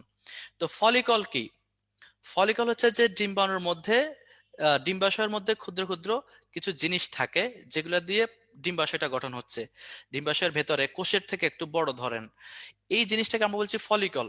তো এই ফলিকল স্টিমুলেটিং হরমোনটা যাইয়া এই ফলিকলগুলোর উপরে অ্যাকশন নেবে, অর্থাৎ ফলিকলগুলোর উপর কাজ করবে। ফলিকলগুলোর উপর কাজ করার উদ্দেশ্য হচ্ছে যে আসলে ডিম্বাণুটাকে তৈরি করার একটা প্রক্রিয়া তৈরি করা। তো ফলিকলগুলোর উপর যখন সে কাজ করবে, আস্তে আস্তে ডিম্বাণুটা বিভিন্ন প্রক্রিয়া পার হয়ে সেকেন্ডারি ওসাইট হিসেবে আসবে। একটা জিনিস মনে রাখবেন যে একটা মেয়ের ক্ষেত্রে প্রাইমারি ওসাইট পর্যন্ত যে ঘটনাটা, এটা তার জন্মের আগে হয়ে যায়। অর্থাৎ প্রাইমারি ওসাইট পর্যন্ত অবস্থাটা তার জন্মের আগে হয়ে যাবে, হয়ে এটা স্টপ হয়ে থাকবে। ঠিক আছে? এখন প্রাইমারি ওসাইট পর্যন্ত এটা স্টপ হয়ে থাকবে। এরপর যখন তার এই বয়ঃসন্ধিকালে আসবে, তখন থেকে তার এই প্রাইমারি ওসাইট গুলো থেকে আস্তে আস্তে ম্যাচিউর হবে, ম্যাচিউর হয়ে সেকেন্ডারি ওসাইট হবে। তো এখন এই সেকেন্ডারি ওসাইট হওয়ার জন্য, যে ম্যাচিউর তৈরি করার জন্য ফলিকলের উপর কাজ করতে হয়, সেটা ফলিকল স্টিমুলেটিং হরমোনে কাজ করবে। করার পরে প্রাইমারি ওসাইটটা কি হবে? Secondary oocyte. সেকেন্ডারি ওসাইট হওয়ার পরে সে কিন্তু লুটিনাইজিং হরমোন আসবে। লুটিনাইজিং হরমোন আসলে লুটিনাইজিং হরমোনের প্রভাবে লুটিনাইজিং সার্জ হয়। আপনারা জানেন যে লুটিনাইজিং হরমোনটা হঠাৎ 12তম দিনে খুব বেড়ে যায়। যেহেতু 12তম দিনে লুটিনাইজিং হরমোনটা বেড়ে যাচ্ছে, লুটিনাইজিং হরমোন বাড়ার সাথে সাথে কি হচ্ছে, ডিম্বাণুটা অর্থাৎ ডিম্বাণুকে, ডিম্বপাত বলতে কিন্তু আমরা যদিও ডিম্বপাত বুঝছি, কিন্তু আসলে ডিম্বাণু বের হয় না। বের হয় কি, মূলত বের হয় হচ্ছে যে সেকেন্ডারি ওসাইট। তাহলে কি হচ্ছে তখন, এই সেকেন্ডারি ওসাইটটা ডিম্বাণুর যে গ্রাফিয়ান ফলিকল আছে, অর্থাৎ গ্রাফিয়ান ফলিকল আমরা যদি চিত্র থাকতে দেখাইতে পারতাম, তো গ্রাফিয়ান ফলিকল থেকে এটা বের হয়ে কোথায় চলে আসবে, ফেলোপিয়ান টিউবে আসবে। আমরা যদি আপনাদেরকে ভিডিও দেখাই, এখানে দেখেন, এখানে সবার আগে চিত্রটা দেখতে পাচ্ছেন সবাই,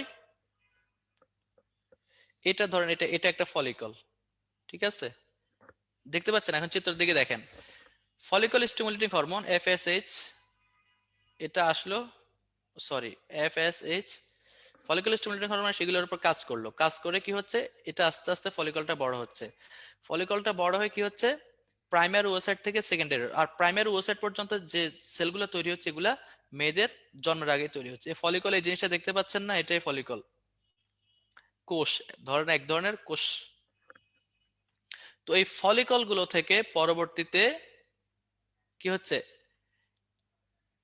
প্রাইমারি ফলিকল গুলো থেকে সেকেন্ডারি ফলিকল তৈরি হচ্ছে, অর্থাৎ সেকেন্ডারি ওসাইট। এই সেকেন্ডারি ওসাইটটা তৈরি হওয়ার পরে ফলিকল স্টিমুলেটিং হরমোনের কাজ মোটামুটি শেষ।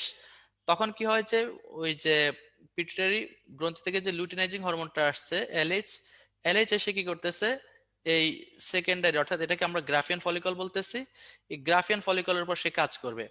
গ্রাফিয়ান ফলিকলের উপর কাজ করার ফলে কি হচ্ছে, গ্রাফিয়ান ফলিকল থেকে এই সেকেন্ডারি ওসাইট যেটা দেখতে পাচ্ছেন,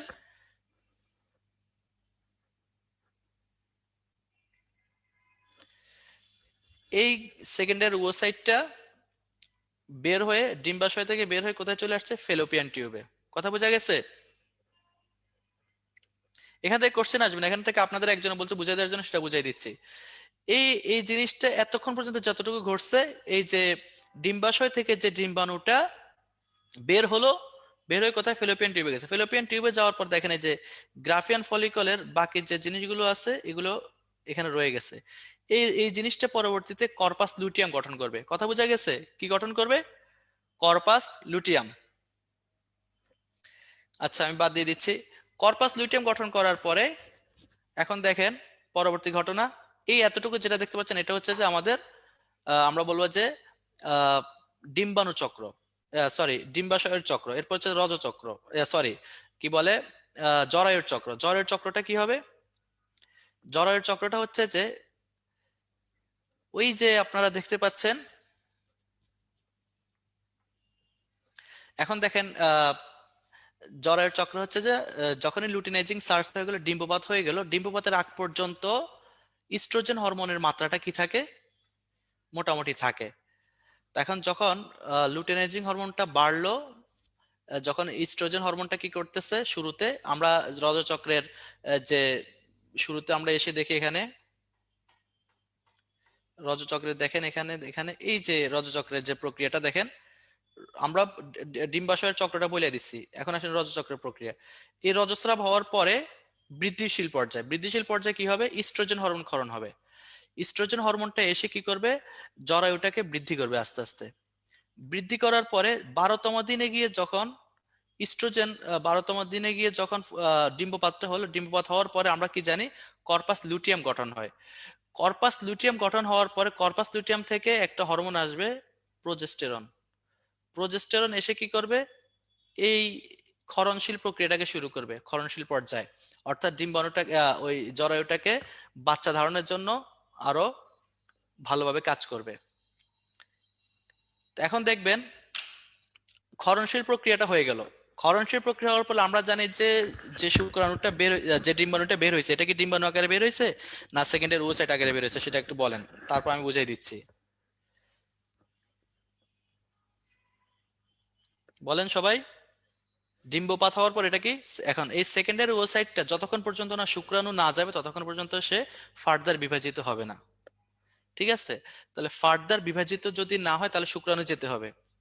এখন দেখেন, শুক্রাণু যদি না যায়, তাহলে কি হচ্ছে, শুক্রাণু না গেলে ডিম্বাণুটা নিষ্ক্রান্ত হয়ে যাবে, অর্থাৎ ডিম্বাণুটা সেকেন্ডারি ওসাইটে নিষিক্ত হবে না, অর্থাৎ ডিম্বাণু গঠন হবে না। ডিম্বাণু যদি গঠন না হয়, তাহলে কি ঘটনা ঘটবে? কর্পাস লুটিয়ামটা নষ্ট হয়ে যাবে। কেন নষ্ট হবে? কারণ কর্পাস লুটিয়ামকে টিকায় রাখার জন্য দুইটা হরমোন দরকার, হয় লুটিনাইজিং হরমোন লাগবে অথবা হিউম্যান কোরিয়েনিক গোনাডোট্রপিন হরমোন লাগবে। যদি আপনার নিষেক না হয় তাহলে কিন্তু হিউম্যান কোরিয়েনিক গোনাডোট্রপিন হরমোনটা আসবে না, আর লুটিনাইজিং হরমোন তো এমনিই কমে গেছে। তাহলে কি হবে? কর্পাস লুটিয়ামটা ভেঙে যাবে। কর্পাস লুটিয়াম যদি ভেঙে যায় তাহলে ইস্ট্রোজেন আর প্রোজেস্টেরনটা কি হয়ে যাবে? কমে যাবে। দেখেন, ইস্ট্রোজেন আর প্রোজেস্টেরন যদি কমে যায়, সাথে সাথে কি হবে? ফলিকল স্টিমুলেটিং হরমোন এবং লুটিনাইজিং হরমোনটা বেড়ে যাবে, কারণ তারা, এটা একটা নেগেটিভ ফিডব্যাক। যখন ইস্ট্রোজেন প্রোজেস্টেরন বেড়ে যাবে, সে ব্রেনে সিগন্যাল পাঠাবে যে ফলিকল আর লুটিনাইজিং কে তোমরা কমাই দাও, ওরা যেন না আসতে পারে। তখন ফলিকল আর লুটিনাইজিং হরমোনটা আসবে না। আবার যখন দেখা যায় যে ইস্ট্রোজেন এবং প্রোজেস্টেরন কমে যাবে, তখন ফলিকল আর লুটিনাইজিং হরমোনটা পজিটিভ ফিডব্যাক পেয়ে চলে আসবে। এখন আসেন লাস্ট লাস্ট পয়েন্টে বুঝাই দিই। এখন ধরুন ডিম্বাণু নিষিক্ত হলো না, নিষিক্ত না হলে কি হবে? কর্পাস লিউটিয়ামটা ধ্বংস হয়ে যাবে। কর্পাস লিউটিয়াম ধ্বংস হলে ইস্ট্রোজেন প্রোজেস্টেরন আসবে না। ইস্ট্রোজেন প্রোজেস্টেরন যদি না আসে, ইস্ট্রোজেন প্রোজেস্টেরন রক্তে কমে গেলে ব্রেন থেকে ফলিকল স্টিমুলেটিং ও লুটিনাইজিং হরমোনটা বের হয়ে এসে আবার নতুন করে একটা চক্র শুরু করবে। আর যদি দেখেন, যখন গর্ভধারণ করে তখন কিন্তু নতুন চক্র শুরু হয় না। কেন হয় না? কারণ হচ্ছে যখন গর্ভধারণ করে তখন নিষেক হওয়ার পরে ট্রফোব্লাস্ট যে তৈরি হয়, ট্রফোব্লাস্ট থেকে হিউম্যান কোরিয়নিক গোনাডোট্রপিন হরমোনটা ক্ষরণ হয়। শেষ। হিউম্যান কোরিয়নিক গোনাডোট্রপিন যদি ক্ষরণ হয় তাহলে কর্পাস লিউটিয়ামটা নষ্ট হবে না। কর্পাস লিউটিয়াম যদি নষ্ট না হয়, ইস্ট্রোজেন প্রোজেস্টেরন লেভেল ঠিক থাকবে। ইস্ট্রোজেন প্রোজেস্টেরনের লেভেল যদি ঠিক থাকে তাহলে ফলিকলও আসবে না, লুটিনাইজিংও আসবে না, নতুন করে আর কোনো চক্র শুরু হবে না। এটা একটা জটিল বিষয়। বিষয়টা হচ্ছে যে যদি চিত্র দিয়ে দেখাইতে পারতাম তাহলে হইতো। তো এখানে আপনাদের যে যে দাগানো বিষয়গুলো আছে, আপনারা শুধু দাগানোর জিনিসগুলো পড়বেন, এর বাইরে কিছু লাগবে না। গর্ভধারণের এখানে আসেন, গর্ভধারণ ঘটে গেলে কি হবে?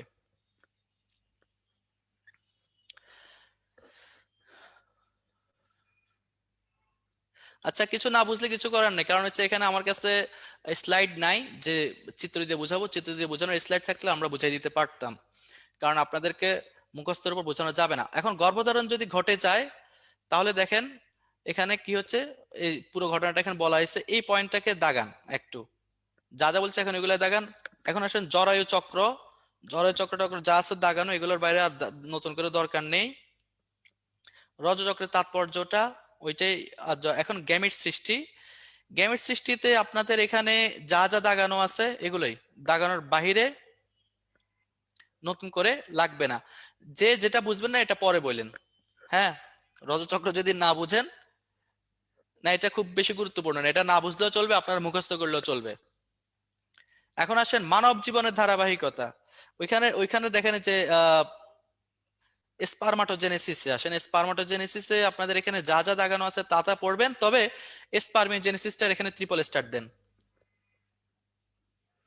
জরায়ু কি? জরায়ু হচ্ছে যে যেখানে বাচ্চা ধারণ করে, বাচ্চা যেখানে বড় হয়, বুঝা গেছে? এখন আসেন স্পারমিওজেনেসিস। আসছেন স্পারমিওজেনেসিসে সবাই? স্পারমিওজেনেসিসে এই পয়েন্টটাকে ট্রিপল স্টার দেন, যা যা দাগানো আছে পড়বেন। কারণ স্পারমিওজেনেসিসে কতদিন সময় লাগে, অ্যাক্রোজোম কিসের থেকে তৈরি হয়, এগুলো মেডিকেল পরীক্ষা আসতে পারে। অ্যাক্রোজোম কিসের থেকে তৈরি হয় সবাই একটু লিখেন।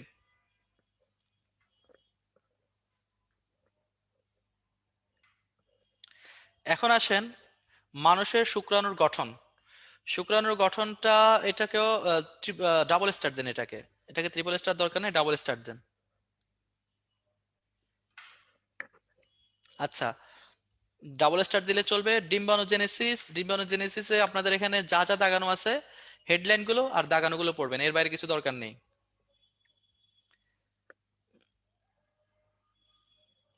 আচ্ছা, পোলার বডি কয়টা তৈরি হয় টোটাল? সবাই একটু বলেন, পোলার বডি কয়টা তৈরি হয়? তিনটা। চলবে, আপনাদের এতটুকুই হবে। কোনো অংশ যদি না বুঝেন এটা লাস্টে বলবেন, কারণ এখানে আমার আপনাদেরকে বুঝাইতে গেলে যে জিনিসটা লাগবে সেটা নেই, চিত্র নেই এখানে। এখন আসেন ডিম্বাণুর গঠন। ডিম্বাণুর গঠনে এখানে আহ কয়েকটা জিনিস স্কিপ হয়তো বাদ পড়ছে, এগুলো একটা আরেকটু দাগান। ডিম্বাণু কতটুকু, তার সাইজ কতটুকু, 104 থেকে 120 মাইক্রোমিটার, এটা একটু দাগান। পরিপক্ক ডিম্বাণুর তিনটা অংশ, তিনটা অংশটা দাগান। এখন মানুষের ডিম্বাণুর মধ্যে কুসুম থাকে কি থাকে না? আজমল স্যারের ডিম্বাণুতে কুসুম হচ্ছে যে অল্প থাকে, এই জন্য মাইক্রোলেসিথাল। আর আলিম স্যারের ক্ষেত্রে কোনো কুসুমই থাকে না, এই জন্য অ্যালেসিথাল। ঠিক আছে, আসেন আর এখানে যা আছে এগুলোই। জোনা ডিম্বাণুর বাইরে কয়টা স্তর থাকে? 3টে স্তর থাকে, এই 3টে স্তর মনে রাখবেন, কর্নার এরিয়াটা, জোনা পেলুসিটা, আর হচ্ছে যে প্লাজমা মেমব্রেনটা, এগুলোই। আরে আজমল স্যারের ডিম্বাণু মানে কি ওনার বইয়ের ডিম্বাণু আর কি। এখন আসেন স্পারমাটোজেনেসিস, স্পারমিজেনেসিস, এটাকে 1 স্টার দিয়ে রাখেন। গ্যামেটোজেনেসিসে তাৎপর্য রিডিং পড়বেন। নিষেক, নিষেকের ক্ষেত্রে প্রথম লাইনটা দাগান, হায়ালুরোনিডেজ এনজাইমের ক্ষেত্রে কথাটা বলা আছে এটা। আর সেকেন্ডারি ওসাইডের চতুর্দিকে ঘিরে যে অবস্থিত পুরো স্তরকে জোনা পেলুসিডা বলে, এটাই লাগবে এখানে। অর্থাৎ যা যা দাগানো আছে এর বাইরে নতুন করে লাগবে না। নিষেকের তাৎপর্যটা দাগান, তাৎপর্যটা পড়বেন। এরপর আসেন ইমপ্ল্যান্টেশন। এখন তো এগুলো জটিল প্রক্রিয়া, আপনাদেরকে বুঝাইতে গেলে অনেক টাইম লাগবে, আমি এই জন্য বুঝাবো না, কারণ বুঝে মাথা নষ্ট করার দরকার নেই। যা যা দাগানো আছে তা তা পড়বেন। আর যদি কারো যদি স্পেসিফিক কোনো কিছু বোঝার চেষ্টা থাকে তাহলে সেটা লাস্টে বলবেন, তখন এটা বুঝাই দিব। শুধুমাত্র দাগানো পড়বেন। এখানে মনে রাখেন যে নিষেকের 6ষ্ঠ থেকে 9ম দিনের মধ্যে নিষিক্ত ডিম্বাণু জাইগোটের ব্লাস্টোসিসে যে জিনিসটা অ্যাটাচ হচ্ছে, এটাকে আমরা ইমপ্ল্যান্টেশন বলি। আসতে পারে ইমপ্ল্যান্টেশনের দিন কতদিন থেকে কতদিনে হয়, এটা একটু ভালো করে দাগান। তারপর হচ্ছে যে ব্লাস্টোসিস্টে কয়টা কোষ থাকে? হ্যাঁ, কয়টা কোষ থাকে? 100টা। 100টা কোষ থাকে, এটা লাগবে। তারপর হচ্ছে যে মাইটোসিস, জাইগোটের পর্যায়ক্রমিক বিভাজনকে কি বলা হয়? ক্লিভেজ বলা হয়।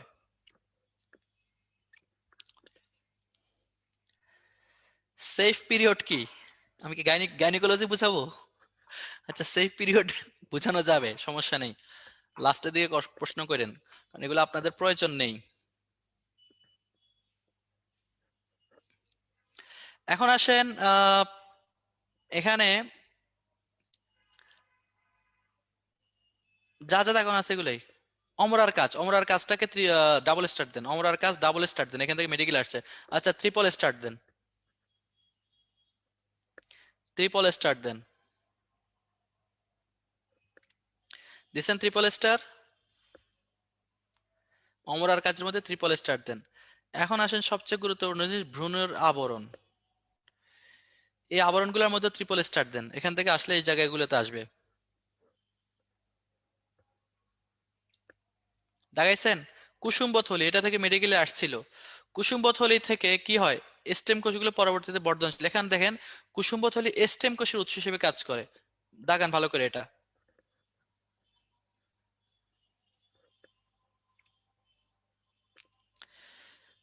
এরপরে মানব ভ্রূণের পরিস্ফুটনকে ব্যক্তিজনিক পরিস্ফুটন বলে, এখানেও ট্রিপল স্টার দেন। এটা এগুলো যেগুলো মেডিকেল আসছে এগুলোকে ট্রিপল স্টার দিয়ে রাখেন। প্রশ্ন যদি এবারও এখান থেকে আসে, এইসব জায়গা থেকে আসবে। ক্লিয়ার?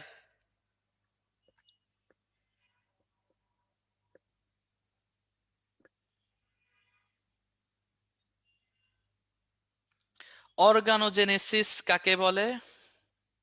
জাস্ট এতটুকু জানলে হবে। এখন আসেন ভ্রূণীয় স্তরের পরিণতি। শুনেন, ভ্রূণীয় স্তরের পরিণতি, এটার মধ্যে স্টার চিহ্ন দেন, ডাবল স্টার দেন, ঠিক আছে? ট্রিপল স্টার দেন এখানে, কারণ এখান থেকে কোশ্চেন আসলে এই জায়গা থেকে আসবে। তো আপনাদের রেটিনা ডাইজেস্টে দেখেন, আপনাদের রেটিনা ডাইজেস্টের মধ্যে কিছু ছন্দ আছে, ছন্দগুলো পড়ে নেবেন, ছন্দগুলো মিলাইয়া পড়বেন এখান থেকে। তাহলে 3টি ভ্রূণীয় স্তরের এখানে ট্রিপল স্টার দিচ্ছেন তো সবাই? প্রশ্ন যদি এখান থেকে একটা আসে, এখান থেকে আসবে সবার আগে। লম্বা ছন্দ হলে নিজে থেকে বানাই নেবেন। এখন আসেন ভ্রূণ ফিটাসের বিকাশগুলো যা আছে তাই পড়বেন, আর দরকার নেই। শিশু প্রসব, শিশু প্রসব গর্ভকালীন সময় কতটুকু? 38 সপ্তাহ। এগুলো একটু এখানে 2 স্টার দেন, এই জায়গায় 2 স্টার দেন। ছন্দ আপনার রেটিনা ডাইজেস্টে পাবেন, ডাইজেস্টে পাবেন, এখানে না, ডাইজেস্টে পাবেন। ভিন্ন অভিন্ন যমজ কি বুঝেন আপনারা?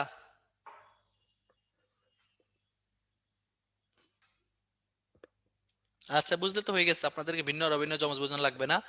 এখন আসেন চিকিৎসা সংক্রান্ত পরিচর্যা। এখানে ডব্লিউএইচও থেকে গর্ভকালীন মায়েদের ভিজিট করার জন্য, ডাক্তারের কাছে ভিজিট করার জন্য কিছু টাইম টেবিল দেওয়া আছে। এই টাইম টেবিলটা ভালো করে দাগান। কোনো গাইনি ম্যাডাম যদি প্রশ্ন করে এই টাইম টেবিলটা চোখে পড়ে তিনি মাস্ট কোশ্চেন করবেন। কি কি বুঝাইতে হবে ক্লাসের শেষে বলবেন, ঠিক আছে? আর হচ্ছে যে গর্ভাবস্থা অন্যান্য পালনীয় বিষয়, পালনীয় বিষয়গুলো যা যা দাগানো আছে এগুলো পড়বেন। তার মধ্যে দেখেন ভ্রমণ 10 নং পয়েন্টটা, এগুলো একটু দেখবেন আর কি। টিকা, কোন কোন মাসে টিকা দিতে হয় এটা ডাইজেস্টে দেখবেন। টিকা টিকা টিকা দিতে হয়।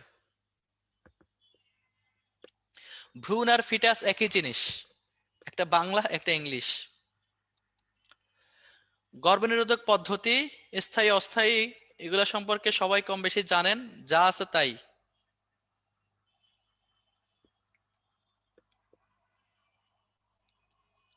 এখন একজনে বলছেন কি সেফ পিরিয়ড না, এটা কি বুঝতে চান?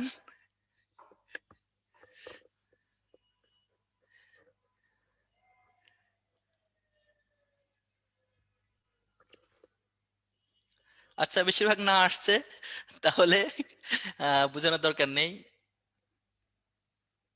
মেডিকেলে যাই বুঝবেন। স্থায়ী পদ্ধতি, স্থায়ী পদ্ধতিগুলো এখানে যা যা দাগানো আছে তাই পড়বেন। স্থায়ী পদ্ধতিগুলোর নাম,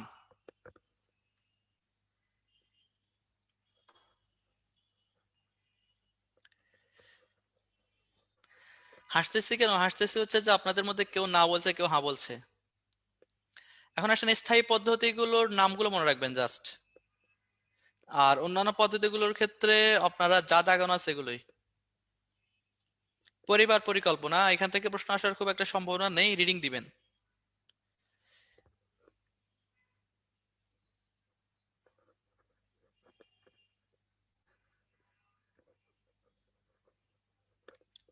এখন আসেন আইভিএফ পদ্ধতি। আইভিএফ পদ্ধতি এটা 9 মাসে দেখেন যে দাগানো পদ্ধতি, সরি দাগানো জিনিসগুলো পড়বেন। এটাকে ইনভিট্রো ফার্টিলাইজেশন প্রসেস বলে বা ইনভিট্রো নিষেক বলে। এখন আসেন আইভিএফ এর এখানে নিচের দিকে দেখেন ল্যাটিন শব্দ অর্থাৎ কাঁচের ভেতরে যা পয়েন্টটা আছে এখানে ট্রিপল স্টার দেন। এখান থেকে 17-18 সালে মেডিকেলে প্রশ্ন আসছিল, দিছেন সবাই?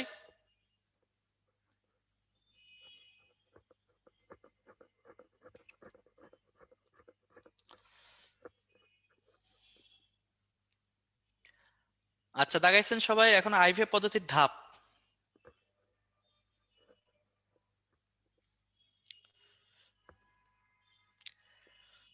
ধাপের পরে আসেন এখন এখানে এই চারটা দরকার নেই। প্রথম টেস্ট টিউব কুকুরের নাম, এটা মনে রাখবেন। প্রথম বাংলাদেশের প্রেক্ষিতে প্রথম টেস্ট টিউব, এটা একটু ডাবল স্টার দেন। বাংলাদেশের প্রেক্ষিতে প্রথম কবে হয়েছে এটা একটু। এখন আসেন প্রজনন তন্ত্রের সমস্যা, এর মধ্যে দাগানো যা আছে তাই পড়বেন, দরকার নেই নতুন করে কিছু। আহ দাগানোগুলোই শুধু। আমরা দেখি আর কিছু আছে কিনা।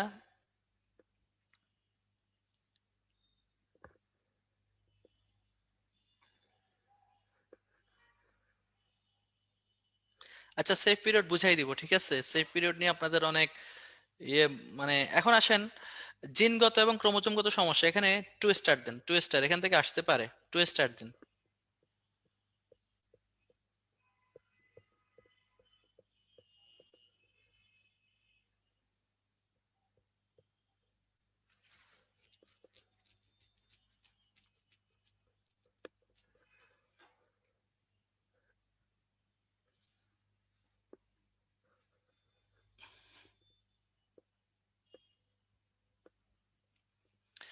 এখন আসেন যৌনবাহিত রোগগুলো, যৌনবাহিত রোগগুলোতে 2 স্টার দেন। 2 স্টার দেওয়ার পরে যা যা দাগানো আছে সে দাগানোগুলোই পড়বেন। বাকি যা রিডিং দেওয়া আছে রিডিং। এইডস, এইডস এরটার একটু দেন, 2 স্টার দেন। এখন হচ্ছে আমাদের রোগ নির্ণয়, রোগ নির্ণয়ের আগের এডিশনে ভুল ছিল, এটা বলে দিচ্ছে নতুন এডিশনেরটা। এখন আসেন সেফ পিরিয়ড নিয়ে সবার একটা ইয়ে, যে সেফ পিরিয়ড হচ্ছে একটা প্রাকৃতিক সিস্টেমে আহ কি বলে এটাকে, জন্ম নিয়ন্ত্রণ। এখন ইউজুয়ালি বলেন তো আহ ডিম্বপাত কখন হয়? ডিম্বপাত কখন হয়? 12তম দিনে না 14তম দিনে? অর্থাৎ যে কোনো একটা চক্র যদি আমরা চিন্তা করি, চক্রের ধরেন একটা চক্র 28 দিন, 28-এর 14তম, 28 থেকে আমরা 14 দিন বাদ দিলে যে দিনটা পাবো সেদিনই হচ্ছে যে ইউজুয়ালি ডিম্বপাত হয়। তাহলে সর্বনিম্ন একটা সাইকেল হতে পারে কতদিন বলছে আপনাদের এখানে? সম্ভবত 22 দিন বা 24 দিন। তো 22 দিন থেকে 14 বাদ দেন, কত থাকে? 22 থেকে 14 বাদ দেন, বা 24 থেকে 14 বাদ দেন। 24 থেকে 14 বাদ দিলে আমরা কত পাচ্ছি? 10। আর সর্বোচ্চ কত দিন হতে পারে? 34। তাহ বা এখন 34 বা 32, অর্থাৎ একটা চক্রের যার ক্ষেত্রে আমরা পরিমাপ করব তার একটা চক্রের সর্বোচ্চ কতদিন হয় এবং সর্বনিম্ন কতদিন হয়, ওইটা থেকে আমরা 14 বাদ দেওয়ার পরে মধ্যখানে যে টাইমটা পাবো, এই টাইমের বাইরে আমরা দেখা যাচ্ছে ধরেন কারো একটা চক্র হচ্ছে যে 32 দিনের এবং লোয়েস্ট চক্র হচ্ছে যে 24 দিন। তো 24 থেকে আমরা 14 বাদ দিলে, কারণ হচ্ছে দশম দিনে তার কি হতে পারে? ডিম্বপাত হতে পারে দশম দিনে। কথা বোঝা যাচ্ছে? আর যদি তার হাইস্ট টাইমটা হচ্ছে কত, ধরুন 32 দিন, তাহলে 32তম দিনের ক্ষেত্রে আমরা যদি 14 দিন আগে দিই তাহলে হচ্ছে যে, বা 34তম দিনে যদি আমরা 32তম দিনে 14 দিন আগে দিলে 18তম দিনে ডিম্বপাত হতে পারে। তাহলে 10 থেকে 18 টাইমটার মধ্যে দেখেন যে ডিম্বপাত হওয়ার টাইম। কথা বোঝা গেছে? 10 থেকে 18তম দিনের মধ্যে ডিম্বপাত হওয়ার টাইম। এই টাইমগুলোর বাদে বাকি যে টাইমটা আছে, এই টাইমটার মধ্যে কিন্তু এই টাইমটার মধ্যে কিন্তু ডিম্বাণু থাকবে না। যেহেতু ডিম্বাণু এই টাইমটার মধ্যে থাকবে না, বাকি টাইমটার মধ্যে, সেক্ষেত্রে এই টাইমটার মধ্যে দেখা যায় যে শুক্রাণু আসলেও কোনো ধরনের নিষেক হওয়ার চান্স নাই। এখন কথা হচ্ছে যে এটার মধ্যে আরো কিছু জটিলতা আছে। জটিলতা আছে কি, একটা শুক্রাণু কিন্তু ইউজুয়ালি বাঁচে হচ্ছে যে 72 ঘন্টা। তো এখানে 72 ঘন্টা বাঁচার একটা আলাদা হিসাব আছে। তো এখানে হচ্ছে যে আপনাদের এই সেফ পিরিয়ডটা হচ্ছে এই টাইম, এমন একটা সময় যে সময়ে শুক্রাণু আসলে নিষিক্ত করার মতো কোনো ডিম্বাণু ফেলোপিয়ান নালীতে পাবে না। কথা বোঝা গেছে? ফেলোপিয়ান নালীতে কোনো ডিম্বাণু পাবে না। যেহেতু ডিম্বাণু ফেলোপিয়ান নালীতে পাবে না, ওই সময়ে শুক্রাণু গেলেও নিষেক হবে না। এই সময়টাকে বলা হচ্ছে যে সেফ পিরিয়ড। এই সেফ পিরিয়ডটা মেজারিং করার একটা সিস্টেম আছে, ঠিক আছে? কথা বোঝা গেছে? ক্লিয়ার সবাই?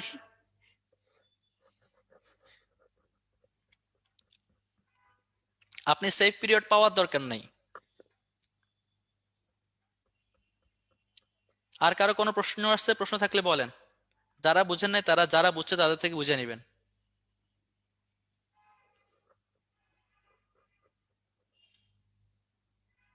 আর কারো কোনো প্রশ্ন আছে? মাথায় ঢোকার দরকার নাই, না ঢুকলে গাইনিকোলজিস্ট হবেন, না হলে মাথায় না ঢুকলে চলবে। এখন আমার বাসা কোথায়? আমার বাসা নিয়ে আপনাদের অনেক কনফিউশন। আমার বাসা হচ্ছে ফেনী, ঠিক আছে? ফলিকল কি? ফলিকল নিয়ে বারবার পেয়েছেন। ফলিকল হচ্ছে স্যাক। স্যাক বুঝেন?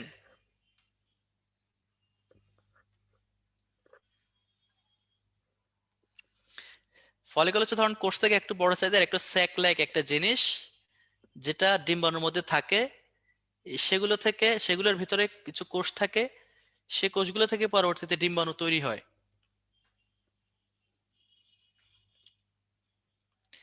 Sec, sac, SAC, sac. তো আমার নাম হচ্ছে যে নাইম, ঠিক আছে? আমি সোহরাওয়ার্দী মেডিকেলে এখন ইন্টার্ন করছি। আমি আগে ক্লাস নিয়েছিলাম আপনাদের পুরান ব্যাচে, আপনাদের ব্যাচে আমার নেওয়া হয়নি। সবাইকে দাওয়াত রইলো। আর যেহেতু আমি আসছি বুঝতেই পারছেন, আপনাদের ইনশাল্লাহ মেডিকেলে চান্স হয়ে গেছে। সবাই আশা করি ভালো থাকবেন। বিষয়টা হচ্ছে যে আপনাদের যদি সময় থাকতো তাহলে হচ্ছে যে এই চ্যাপ্টারটা ভালো করে বুঝাই দেওয়া যেত। এখন এই চ্যাপ্টারটা হচ্ছে আমাদের কাছে মেডিকেল কম আসে, সেজন্য এই চ্যাপ্টারটা নিয়ে আমরা খুব একটা ভাবি না। আমাদের যেখানে যতটুকু ইম্পর্টেন্ট বলছি এর বাইরে ইনশাল্লাহ আসবে না। যতটুকু বলছি অতটুকুই পড়বেন। এর বাইরে আসলে আমি আপনাদেরকে বলছি যে টাকা ফেরত দিবেন, ঠিক আছে? গর্ভধারণের জন্য কোন হরমোন দায়ী?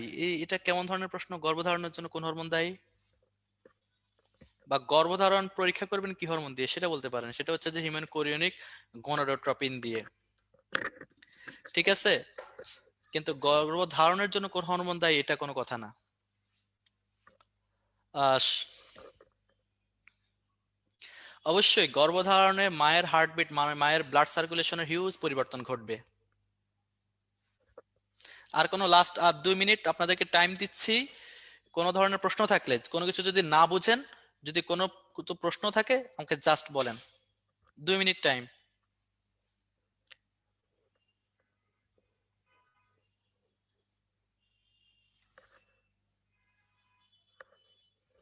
হার্টবিট বাড়বে, কমবে না।